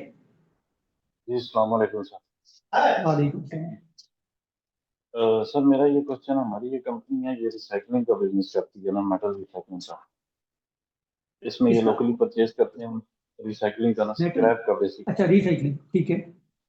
हाँ तो सर हर इसमें ये है कि परचेज हम लोकली मटेरियल करते हैं और लोकली सेल भी होता है, इंटरनेशनली भी सेल होता ठीक है। है। तो सर मेरा ये क्वेश्चन है कि हमारे यहाँ काफी वर्कर्स जो होते हैं वो जो है ना मैन पावर सप्लाई कंपनी से हम लोग हायर करते हैं, लेबर वगैरह सेफ्टी ऑफिसर इस तरह से। ठीक है। इनकी सैलरीज भी हम लोग मैन पावर सप्लाई कंपनी को ही ट्रांसफर करते हैं। जी जी। सर उसकी भी जो इनवॉइस आती है उसमें वैट एडेड होता है। ठीक है। तो वो वैट मतलब कि वो लोग ऐड कर सकते हैं, वो लोग सही ऐड कर रहे हैं या ये वो लोग हमसे ही जस्ट चार्ज कर रहे हैं। नहीं, वो ठीक कर रहे हैं। ठीक है, वो वो तो ठीक कर एक रहे हैं। मैन पावर सर्विसेज दे रहे हैं आपको, उसके अगेंस्ट वो वैट कलेक्ट कर सकते हैं आपसे और आप एज एन इनपुट उसको क्लेम कर सकते हैं। हम एज एन इनपुट से उस वैट को वो क्लेमेबल हो गए हैं वो क्लेमेबल होगा। From the government. Okay sir thank you. Okay, welcome. Okay Fahad, आपका हैंड रेज है अभी तक, उसामा का भी। ओके, तो और किसी का कोई क्वेश्चन नहीं है कुछ? मैं इसमें ऐड करना चाहूँ कि सर ये जो आपने जिस तरह एम्प्लॉयज की बात की, तो एम्प्लॉयज भी तो हमारी डायरेक्ट ऑपरेशन से रिलेटेड है, तो इसको हम क्यों नहीं क्लेम कर सकते? मतलब वो भी हमारे बिजनेस में जो है ना इनपुट डाल रहे हैं, उस पे हॉस्पिटल का जो है ना वो एक्सपेंस हो रहा है, जिससे हम रेवेन्यू जनरेट कर रहे हैं, तो इस पे हम वेट क्यों नहीं क्लेम कर देखिए, सकते? जो आपके एम्प्लॉयज हैं, स्पेसिफिकली कोई है? जी जी। एम्प्लॉयज जो आपके हैं ना, वो आपसे सैलरीज ले हम्म। रहे हैं, सैलरीज के ऊपर, वेजेस के ऊपर किसी किस्म का वैट नहीं होता, ठीक है? तो वो जी तो जी बिल्कुल। अब आ गया कंजम्पशन का, जितना भी इलेक्ट्रिसिटी कंज्यूम कर रहे हैं या वो जो खाना है, एंटरटेनमेंट एक्सपेंस है, वो कंजम्पशन है, वो आपकी बिजनेस एक्टिविटी से डायरेक्टली रिलेटेड नहीं है, वो आप इसलिए क्लेम नहीं कर सकते, अच्छा। ठीक है? एंटरटेनमेंट एक्सपेंस अलाउ नहीं है। ओ, ठीक हो गया फहद? ओके। ठीक है जी। मैन जी, यहाँ पे एक किसी ने क्वेश्चन किया कि मैन पावर सर्विसेज किस कैटेगरी में आती हैं? ये स्टैंडर्ड रेटेड होंगी मैन पावर सर्विसेज। कासिम रजा हाशमी ने क्वेश्चन किया। कासिम रजा, आप पूछिए। वालेकुम सर। वालेकुम सलाम। सर आवाज आ रही है? जी जी आ रही है, आपको आ रही है? हाँ सर, मुझे भी आवाज आ रही है। अच्छा, मेरा ये सवाल है कि मैं रिसेंटली जो है ना जो है वो केएसए में जॉब कर रहा हूँ, और मेरा इंशाल्लाह ये कोर्स को ज्वाइन करने का भी मकसद यही था कि कोई कंसल्टेंसी की तरफ मैंने जाना है। मैं इससे पहले पाकिस्तान और यूएई को भी कर चुका हूँ अल्हम्दुलिल्लाह, काफ़ी सारे क्लाइंट्स के साथ पाकिस्तान में भी और यूएई के साथ भी काम कर चुका हूँ। सर मेरा बेस ही यही है कि इंशाल्लाह कोई कंसल्टेंसी की तरफ जाना है। और सर मुझे जस्ट थोड़ा सा ब्रेक थ्रू दे दीजिएगा, मैं ताकि अपना लेआउट प्लान बना लूँ आगे 3 मंथ तक, कि मैं किस तरह खुद को प्रिपेयर करूँ या फिर किस तरह ये है। वैसे जो है ना बात तो बहुत आगे की कर दी है, बट आप मुझे काइंडली थोड़ा सा गाइड कर दीजिएगा। हाँ जी कासिम, ऐसा है कि आप अगर आना चाह रहे हैं कंसल्टेंसी में, तो ये कोर्स लेने के बाद वैट का एग्ज़ाम होता है यहाँ पे, वैट स्पेशलाइजेशन एग्जामिनेशन सोकपा कंडक्ट करता है, उसमें आप अपीयर हो सकते हैं। इंग्लिश में आप वो दे सकते हैं। एक इसमें लिमिटेशन या बैरियर है, और वो लैंग्वेज क्या है कि कुछ लॉज जो हैं वो आपको झटका पे इम्प्लीमेंटिंग रेगुलेशन, उनकी इंग्लिश ट्रांसलेशन आपको अवेलेबल नहीं होगी, तो वो आपको अच्छा किसी सर, एक तरह से और भी। जी जी स्टडी करना पड़ेगा। सर, इसमें एक और भी इशू ये है ना कि जो है ना ये सऊदीया की एम्बेसी जो कल्चरल या ये होगी, यहाँ पर हाँ एक जी, बहुत बड़ा मैस है, ये वर्चुअल यूनिवर्सिटी की डिग्री को एक्सेप्ट नहीं करते हो। जब तक उसको एक्सेप्ट नहीं करते, डिग्री अटेस्ट नहीं करनी, तो क्या उसके बगैर में अपना जो ये सोपा का टेस्ट दे सकता हूँ? आपके पास कोई और मेंबरशिप है किसी अकाउंटिंग बॉडी की? नहीं नहीं, अकाउंटिंग बॉडी की नहीं। मैं ना पाकिस्तान के अंदर मेरे पास डिग्री है ना, जो वर्चुअल यूनिवर्सिटी ऑफ जो पाकिस्तान की एमकॉम की। हाँ जी, नहीं और वो वो तो अनफॉर्चुनेटली ये हाँ, वो वो नहीं, यहाँ डिस्टेंस डिस्टेंस लर्निंग जो है वो नहीं, सऊदी बट मेरी तो एम्बेसी रेगुलर है। एक्सेप्ट नहीं करती। आपकी नहीं रेगुलर सर, है? मेरी तो रेगुलर है। मेरी तो रेगुलर है। अच्छा अच्छा, तो आपको रेगुलर स्टूडेंट का सर्टिफिकेट होता है एक, वो यूनिवर्सिटी दे देती है? हाँ हाँ सर, वो तो हमें देती है ना। हाँ, मुझे देखना पड़ेगा कि वर्चुअल यूनिवर्सिटी के जो रेगुलर स्टूडेंट्स हैं उनका क्या है, डिस्टेंट लर्निंग तो नहीं करती। और सेकेंडली, अगर आपके पास रेगुलर कोई और है, बैचलर्स है, तो आप उस पर आ सकते हैं। नहीं, आपके पास इसके अलावा क्या दिया, मुझे समझ नहीं आई। इसके बाद आपका जो बैचलर है किसी और यूनिवर्सिटी हम्म। का अगर है, तो उसमें भी हो सकता है, कोई जरूरी नहीं है कि आप मास्टर्स पे ही लें। सर अनफॉर्चुनेटली वो भी वीयू से है, और वो भी अच्छा रेगुलर है। अच्छा, कुछ वीलर्स हैं जो कि कोई स्पेसिफिक एजुकेशन नहीं उनके लिए चाहिए होती, वो हो सकती है। हम्म। लेबर लेबर के आप इंटर हो सकते हैं, उसके बाद यहाँ पे आके आप सोकपा पे अप्लाई कर सकते हैं, लेकिन सोकपा की मेंबरशिप के लिए मेंबर होना जरूरी है। तो आपके लिए मैं भी। यही ऑप्शन है हम्म। कि आप देखें रेगुलर सर्टिफिकेट अगर मिल जाए, तो वो मुझे चेक करना पड़ेगा कि एक्सेप्टेबल है या नहीं है एम्बेसी में, ये एक क्योंकि सर ड्रॉबैक है आने। ये है बाकी जो है ना ड्रॉबैक, क्योंकि मैंने खुद आते ही ना ये एक दफा कोशिश की थी ना सोकपा से रजिस्टर्ड हो जाऊं, तो अनफॉर्चुनेटली मैंने ये न्यूज़ सुन के ना अंदर से जो है झटका लग गया कि इतना कुछ मैं ऑलरेडी जो है ना यूएई के लिए ट्राई कर रहा था, और अनफॉर्चुनेटली पाकिस्तानियों के ऊपर नहीं हूँ, मैं वहां नहीं जा सका, मैं यहाँ सऊदीया आ गया। और यहाँ पर आके इतना आ बड़ा गए? मैस ये खुल गया, तो नहीं, अब मैं बड़ा परेशान हूँ। आप मैं क्या अभी सोकपा से रजिस्टर्ड नहीं हो पा रहे तो। आप अभी केएसए के अंदर मौजूद हैं? हाँ हाँ, मैं सर जो है इस वक्त केएसए के अंदर मौजूद हूँ, मैं जो कंपनी के अंदर जॉब कर रहा तो किस वीज़ा पे हैं आप? हूँ। सर जीजान। नहीं, किस वीज़ा पे हैं, कि कौन सा वीज़ा है अभी आपका, वर्क वीज़ा कौन सा है? सर मेरा अकाउंट्स का। तो वो कैसे लगा, डिग्री के बगैर, सर्टिफिकेट के बगैर कैसे लगा? सर मेरी हायरिंग हुई थी पाकिस्तान से, जो है ना, जो है वो डायरेक्ट। अच्छा, वीजा की आप वो बात कर रहे हैं, वीजा मेरा लगा था जो है ये कंस्ट्रक्शन का, ठीक है, कंस्ट्रक्शन का। हाँ, और कंस्ट्रक्शन वर्कर का। उसमें हाँ कंस्ट्रक्शन का लगा था, अनफॉर्चुनेटली यहाँ पर जॉब मेरी अकाउंट्स की है। हाँ ठीक है। ये हाँ, सुना तो इसमें देखना पड़ेगा कि क्या हो सकता है, क्योंकि वर्चुअल यूनिवर्सिटी का एक तो वर्चुअल नाम है उस वजह से, तो बाकी देखना पड़ेगा कि रेगुलर स्टूडेंट्स का क्या हो सकता है। जी जी सर, मैं तो रेगुलर था ना, हमारा तो हाँ जी। एम कॉम का था, और उसमें हमें रिकमेंडेड भी यही था कि आप रेगुलर ही करें। मैं था भी रेगुलर ही, पर इतना बड़ा ड्रॉबैक था, हाँ मुझे जी। पहले पता नहीं था, मैं नंबर से कर लेता। तो चलें, ये देखना पड़ेगा, मैं इसको पूछूंगा या चेक करूंगा कहीं से, जी जी तो मैं फिर आपको जी जी बता जी। दूंगा। ठीक है, तो सर जी जुबैर मैं का ऑलरेडी क्वेश्चन। जी जी, कासिम कासिम एक कंटिन्यू करें। जी जी हाँ सर जी, मैं एक ऑलरेडी कंसल्टेंसी फर्म है यूएई के अंदर ना, तो उसके साथ मैं एसोसिएट भी हूँ। तो अल्हम्दुलिल्लाह अच्छा। क्लाइंट्स के हवाले से भी मैं कोशिश कर रहा हूँ कि चले है। तो मेरा असल में था यही था, फ्यूचर एक्सपैंड, सॉरी, जब बिजनेस एक्सपैंड करना है ना, अब यहाँ पर आगे ये रिस्ट्रिक्शन लाई जाएंगी, तो सर इस हवाले से आपने मुझे रहनुमाई स्पेशली फरमानी है। ठीक है, इंशाल्लाह। जज़ाकल्लाह सर। ओके, जज़ाकल्लाह सर। जुबैर का क्वेश्चन है, वो ले लेते हैं। जुबैर जी आप। सर मेरा भी इसी तरह सिमिलर है क्वेश्चन मेरा भी, कि मेरी जो यहाँ पर पाकिस्तान में डिग्री है वो तो एमबीए की डिग्री है फाइनेंस से, बैंकिंग एंड फाइनेंस से। और मैंने यूके ठीक से है। पोस्ट ग्रेजुएट डिप्लोमा किया था बैंकिंग एंड फाइनेंस में, लंदन से। तो अब ठीक है। मेरे लिए क्या है कि मुझे भी ये सारी फॉर्मेलिटीज की तरह पूरी करनी होगी, और क्या मुझे रजिस्ट्रेशन मिल जाएगी वहां पर अगर मैं कंपनी किसी भी किस्म की रजिस्टर करवाना चाहूँ? ये रजिस्ट्रेशन का ताल्लुक नहीं है, ये जो कासिम का क्वेश्चन था वो तो विला के हवाले से था ना, तो सोकपा की मेंबरशिप लेने के हवाले से था। आप क्या, कहाँ से, जो आपकी क्वालिफिकेशन है वो कहाँ से है, किस डिस्टेंस लर्निंग है या रेगुलर है? नहीं, मेरी तो रेगुलर है।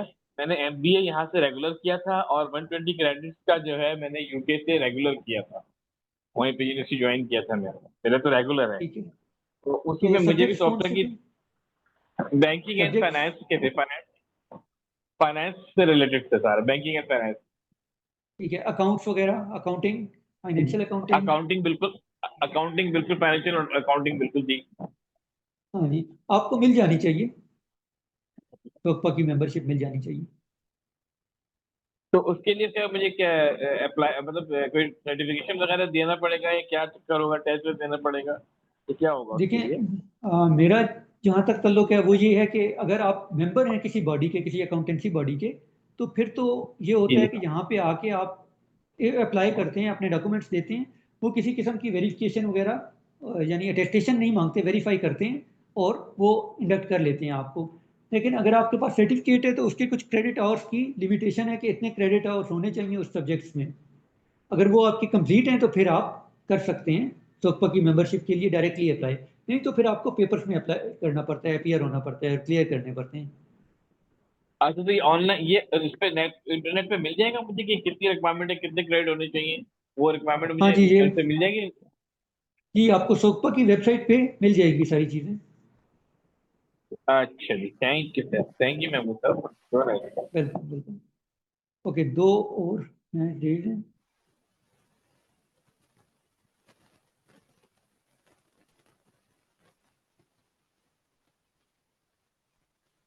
ओके, कासिम रजा का हो गया क्वेश्चन, जुबैर का भी हो गया, सदफ वकास।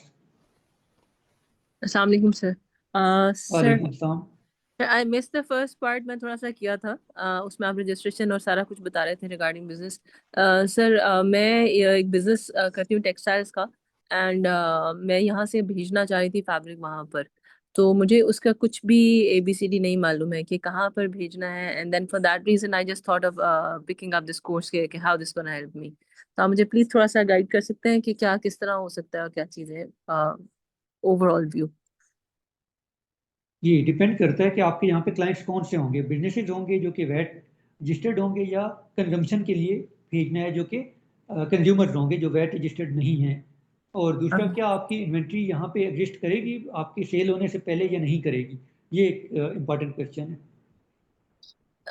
सर मुझे सर थोड़ा सा, आप ऑब्वियसली आपकी फील्ड है and you are talking in, मुझे लगा थोड़ा सा कॉम्प्लिकेट लैंग्वेज में, बट इफ आई से कि मैं यहाँ से if I prepare my product and I take it over there, और मैं वहाँ के, आई हर्ड कि वहाँ पे होलसेल मार्केट है, वहाँ जाके आप सेल कर सकते हैं and you can even send it to India through that gate, तो इज दैट पॉसिबल और नॉट? हाँ जी, कर सकते हैं। तो अगर इंडिया में भेजना है तो वो तो दुबई की मार्केट से भी जा सकते हैं।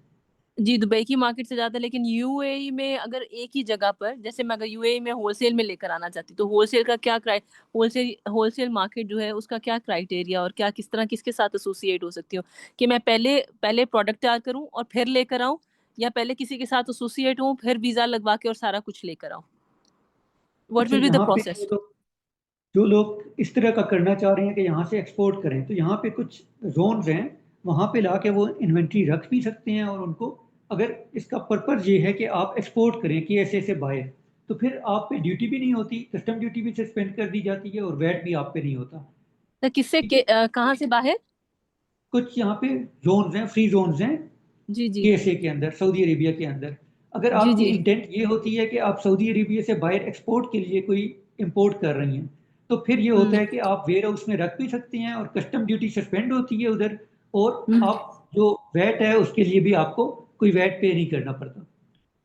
ठीक हो गया। तो सर उसके लिए जो है मैं किस तरह कर सकती हूँ, जैसे अब आप कह रहे हैं एक स्पेसिफिक जोन्स है, फिर मैं प्रोडक्ट रेडी करूँ और वो ले आऊँ उधर और उस जोन में जाके, एंड देन वीजा में सर ऑब्वियसली बिजनेस का आपने कहा है, बिजनेस वीजा का कहा है, वो मैं थोड़ा सा मैंने सुना है, थोड़ा नहीं, मैं प्रोसेस वो सारा आपका सुन के उस पर देख लेती हूँ, लेकिन मुझे अभी भी आप थोड़ा सा मुझे इसके बारे में बता देते हैं कि किस तरह करूँ, कि आगे कैसे होलसेल मार्केट जो उधर है उस उनमें से लोगों से कैसे लिंक अप कर सकती हूँ, और वीजा किस किस तरह का लगवा के मुझे आना पड़ेगा?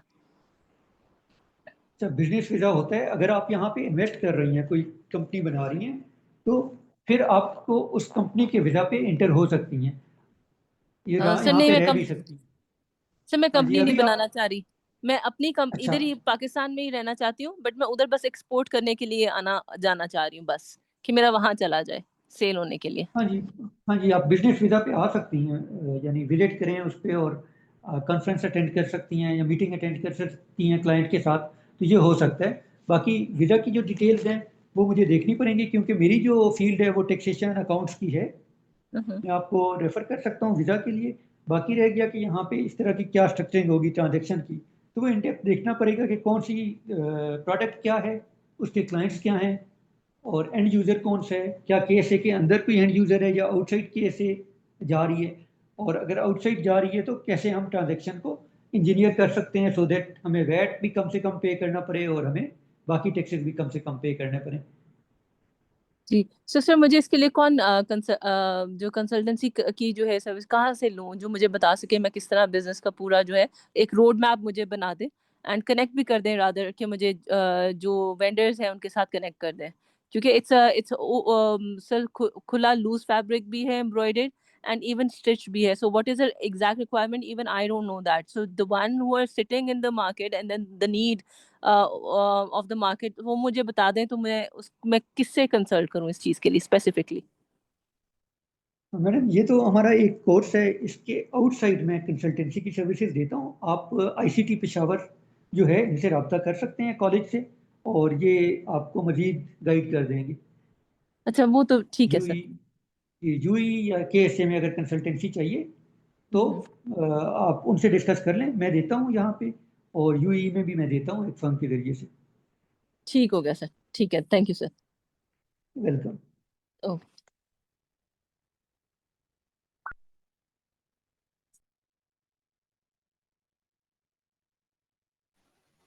जी कासिम, मैं जद्दा में हूँ।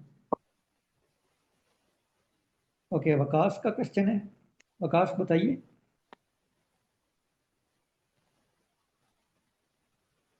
वकास, आपका हैंड रेज है, क्वेश्चन आप करना चाह रहे हैं तो करिए।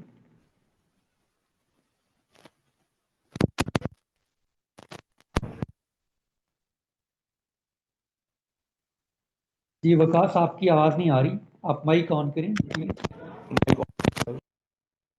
जी, अब डिस्टॉर्शन है लाइन में आई थी। अब आई सर?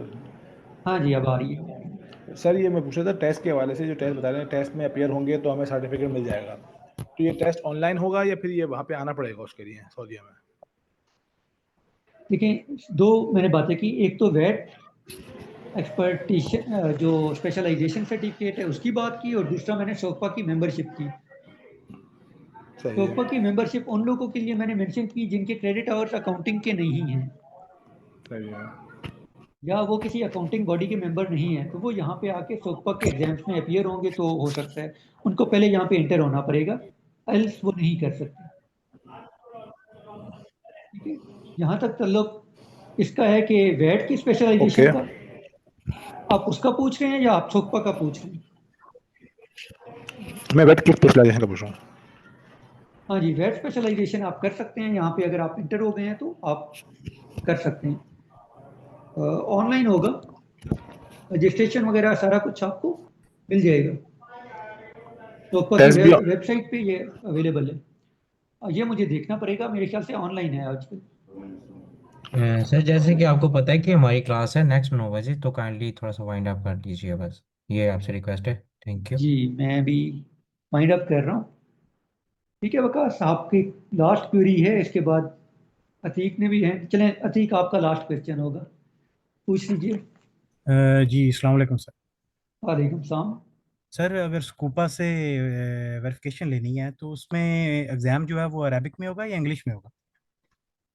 नहीं, आपके पास अगर किसी अकाउंटिंग बॉडी की मेंबरशिप है तो आपको एग्जम्पशन मिल जाती है। नहीं सर, बॉडी की मेंबरशिप नहीं है, मैं बेसिकली बीकॉम किया हुआ है और इसमें तो किसी बॉडी की मेंबरशिप नहीं है हमारे पास। बीकॉम की बेसिस पे भी मिल जाती है अगर रेगुलर है तो। जी मेरा गुजरात यूनिवर्सिटी से रेगुलर है। ठीक है, तो आपको मिल जाएगी। आप HEC के ज़रिए से और बाकी सऊदी एम्बेसी से जब आप अपने सर्टिफिकेट्स और डिग्री टेस्ट करा लेंगे तो फिर आपको मिल जानी चाहिए, अगर आपका बीकॉम है तो। ठीक है, इसके लिए किसी एग्ज़ाम की ज़रूरत नहीं है? नहीं, आपको डायरेक्ट मिल जानी चाहिए। ठीक होगा सर। ओके, मैं शुक्रिया। वाइंड अप कर रहा हूँ। जी। बाय, अल्लाह हाफिज़।